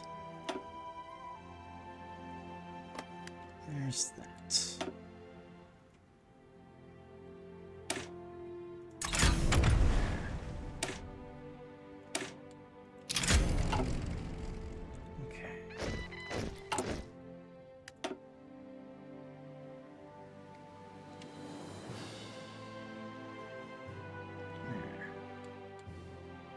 That.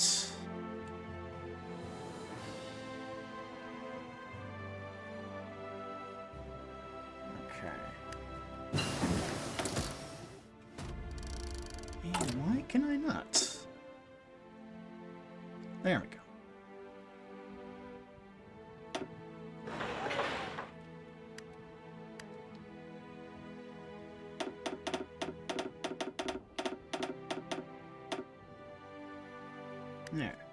That'll do. And we have pretty much completed our objective here of unifying South America here, which is good for us. Okay. First things first.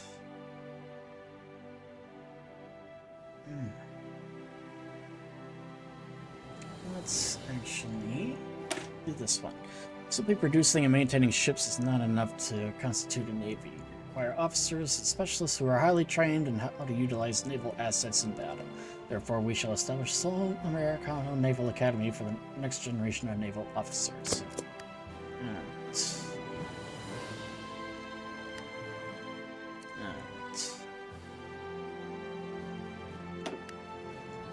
Rally in Ecuador. Good news too is that we know everything we need. What do you actually get that squared away? Okay.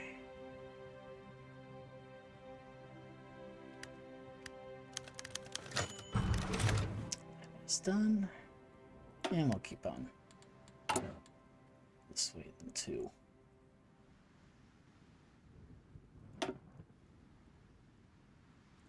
And yeah, essentially now we have all of South America under our rule.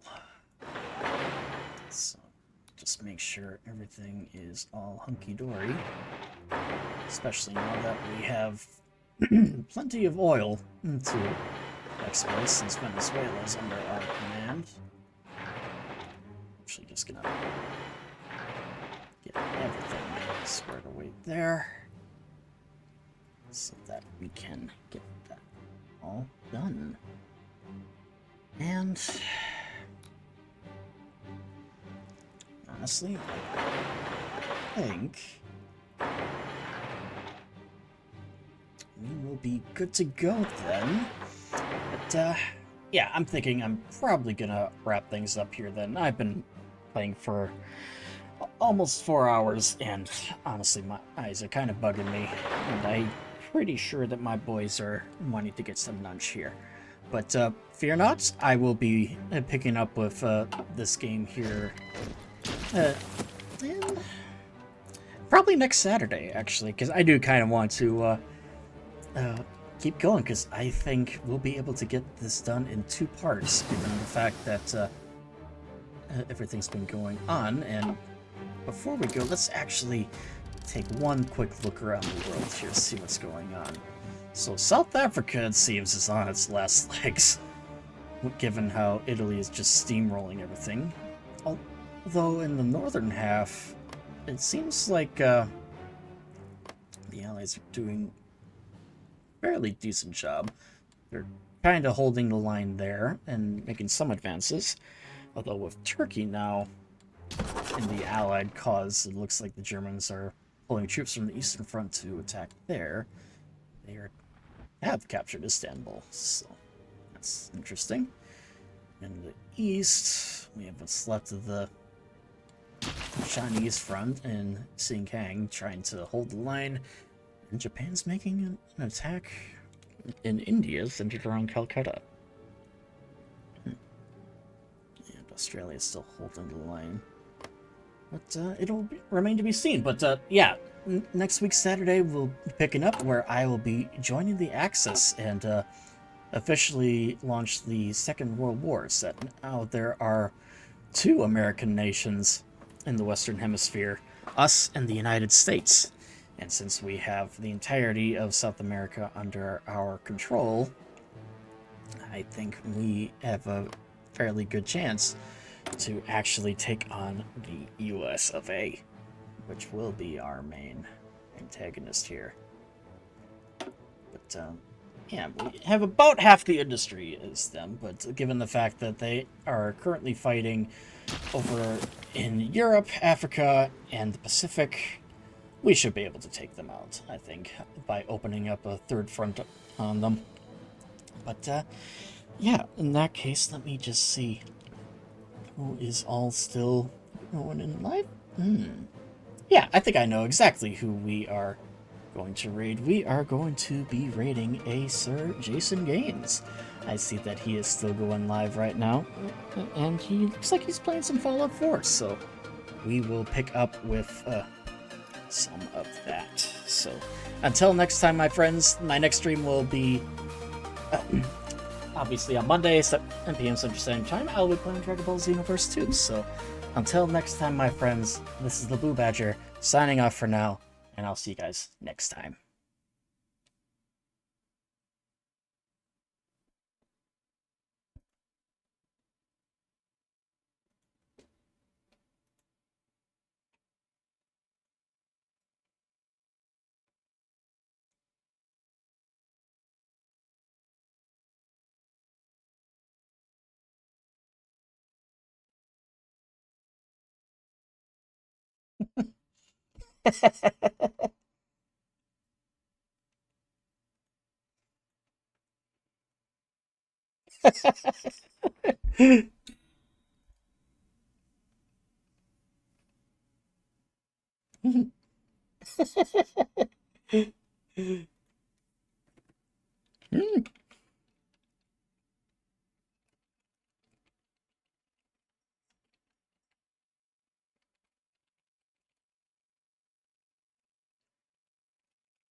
Mhm.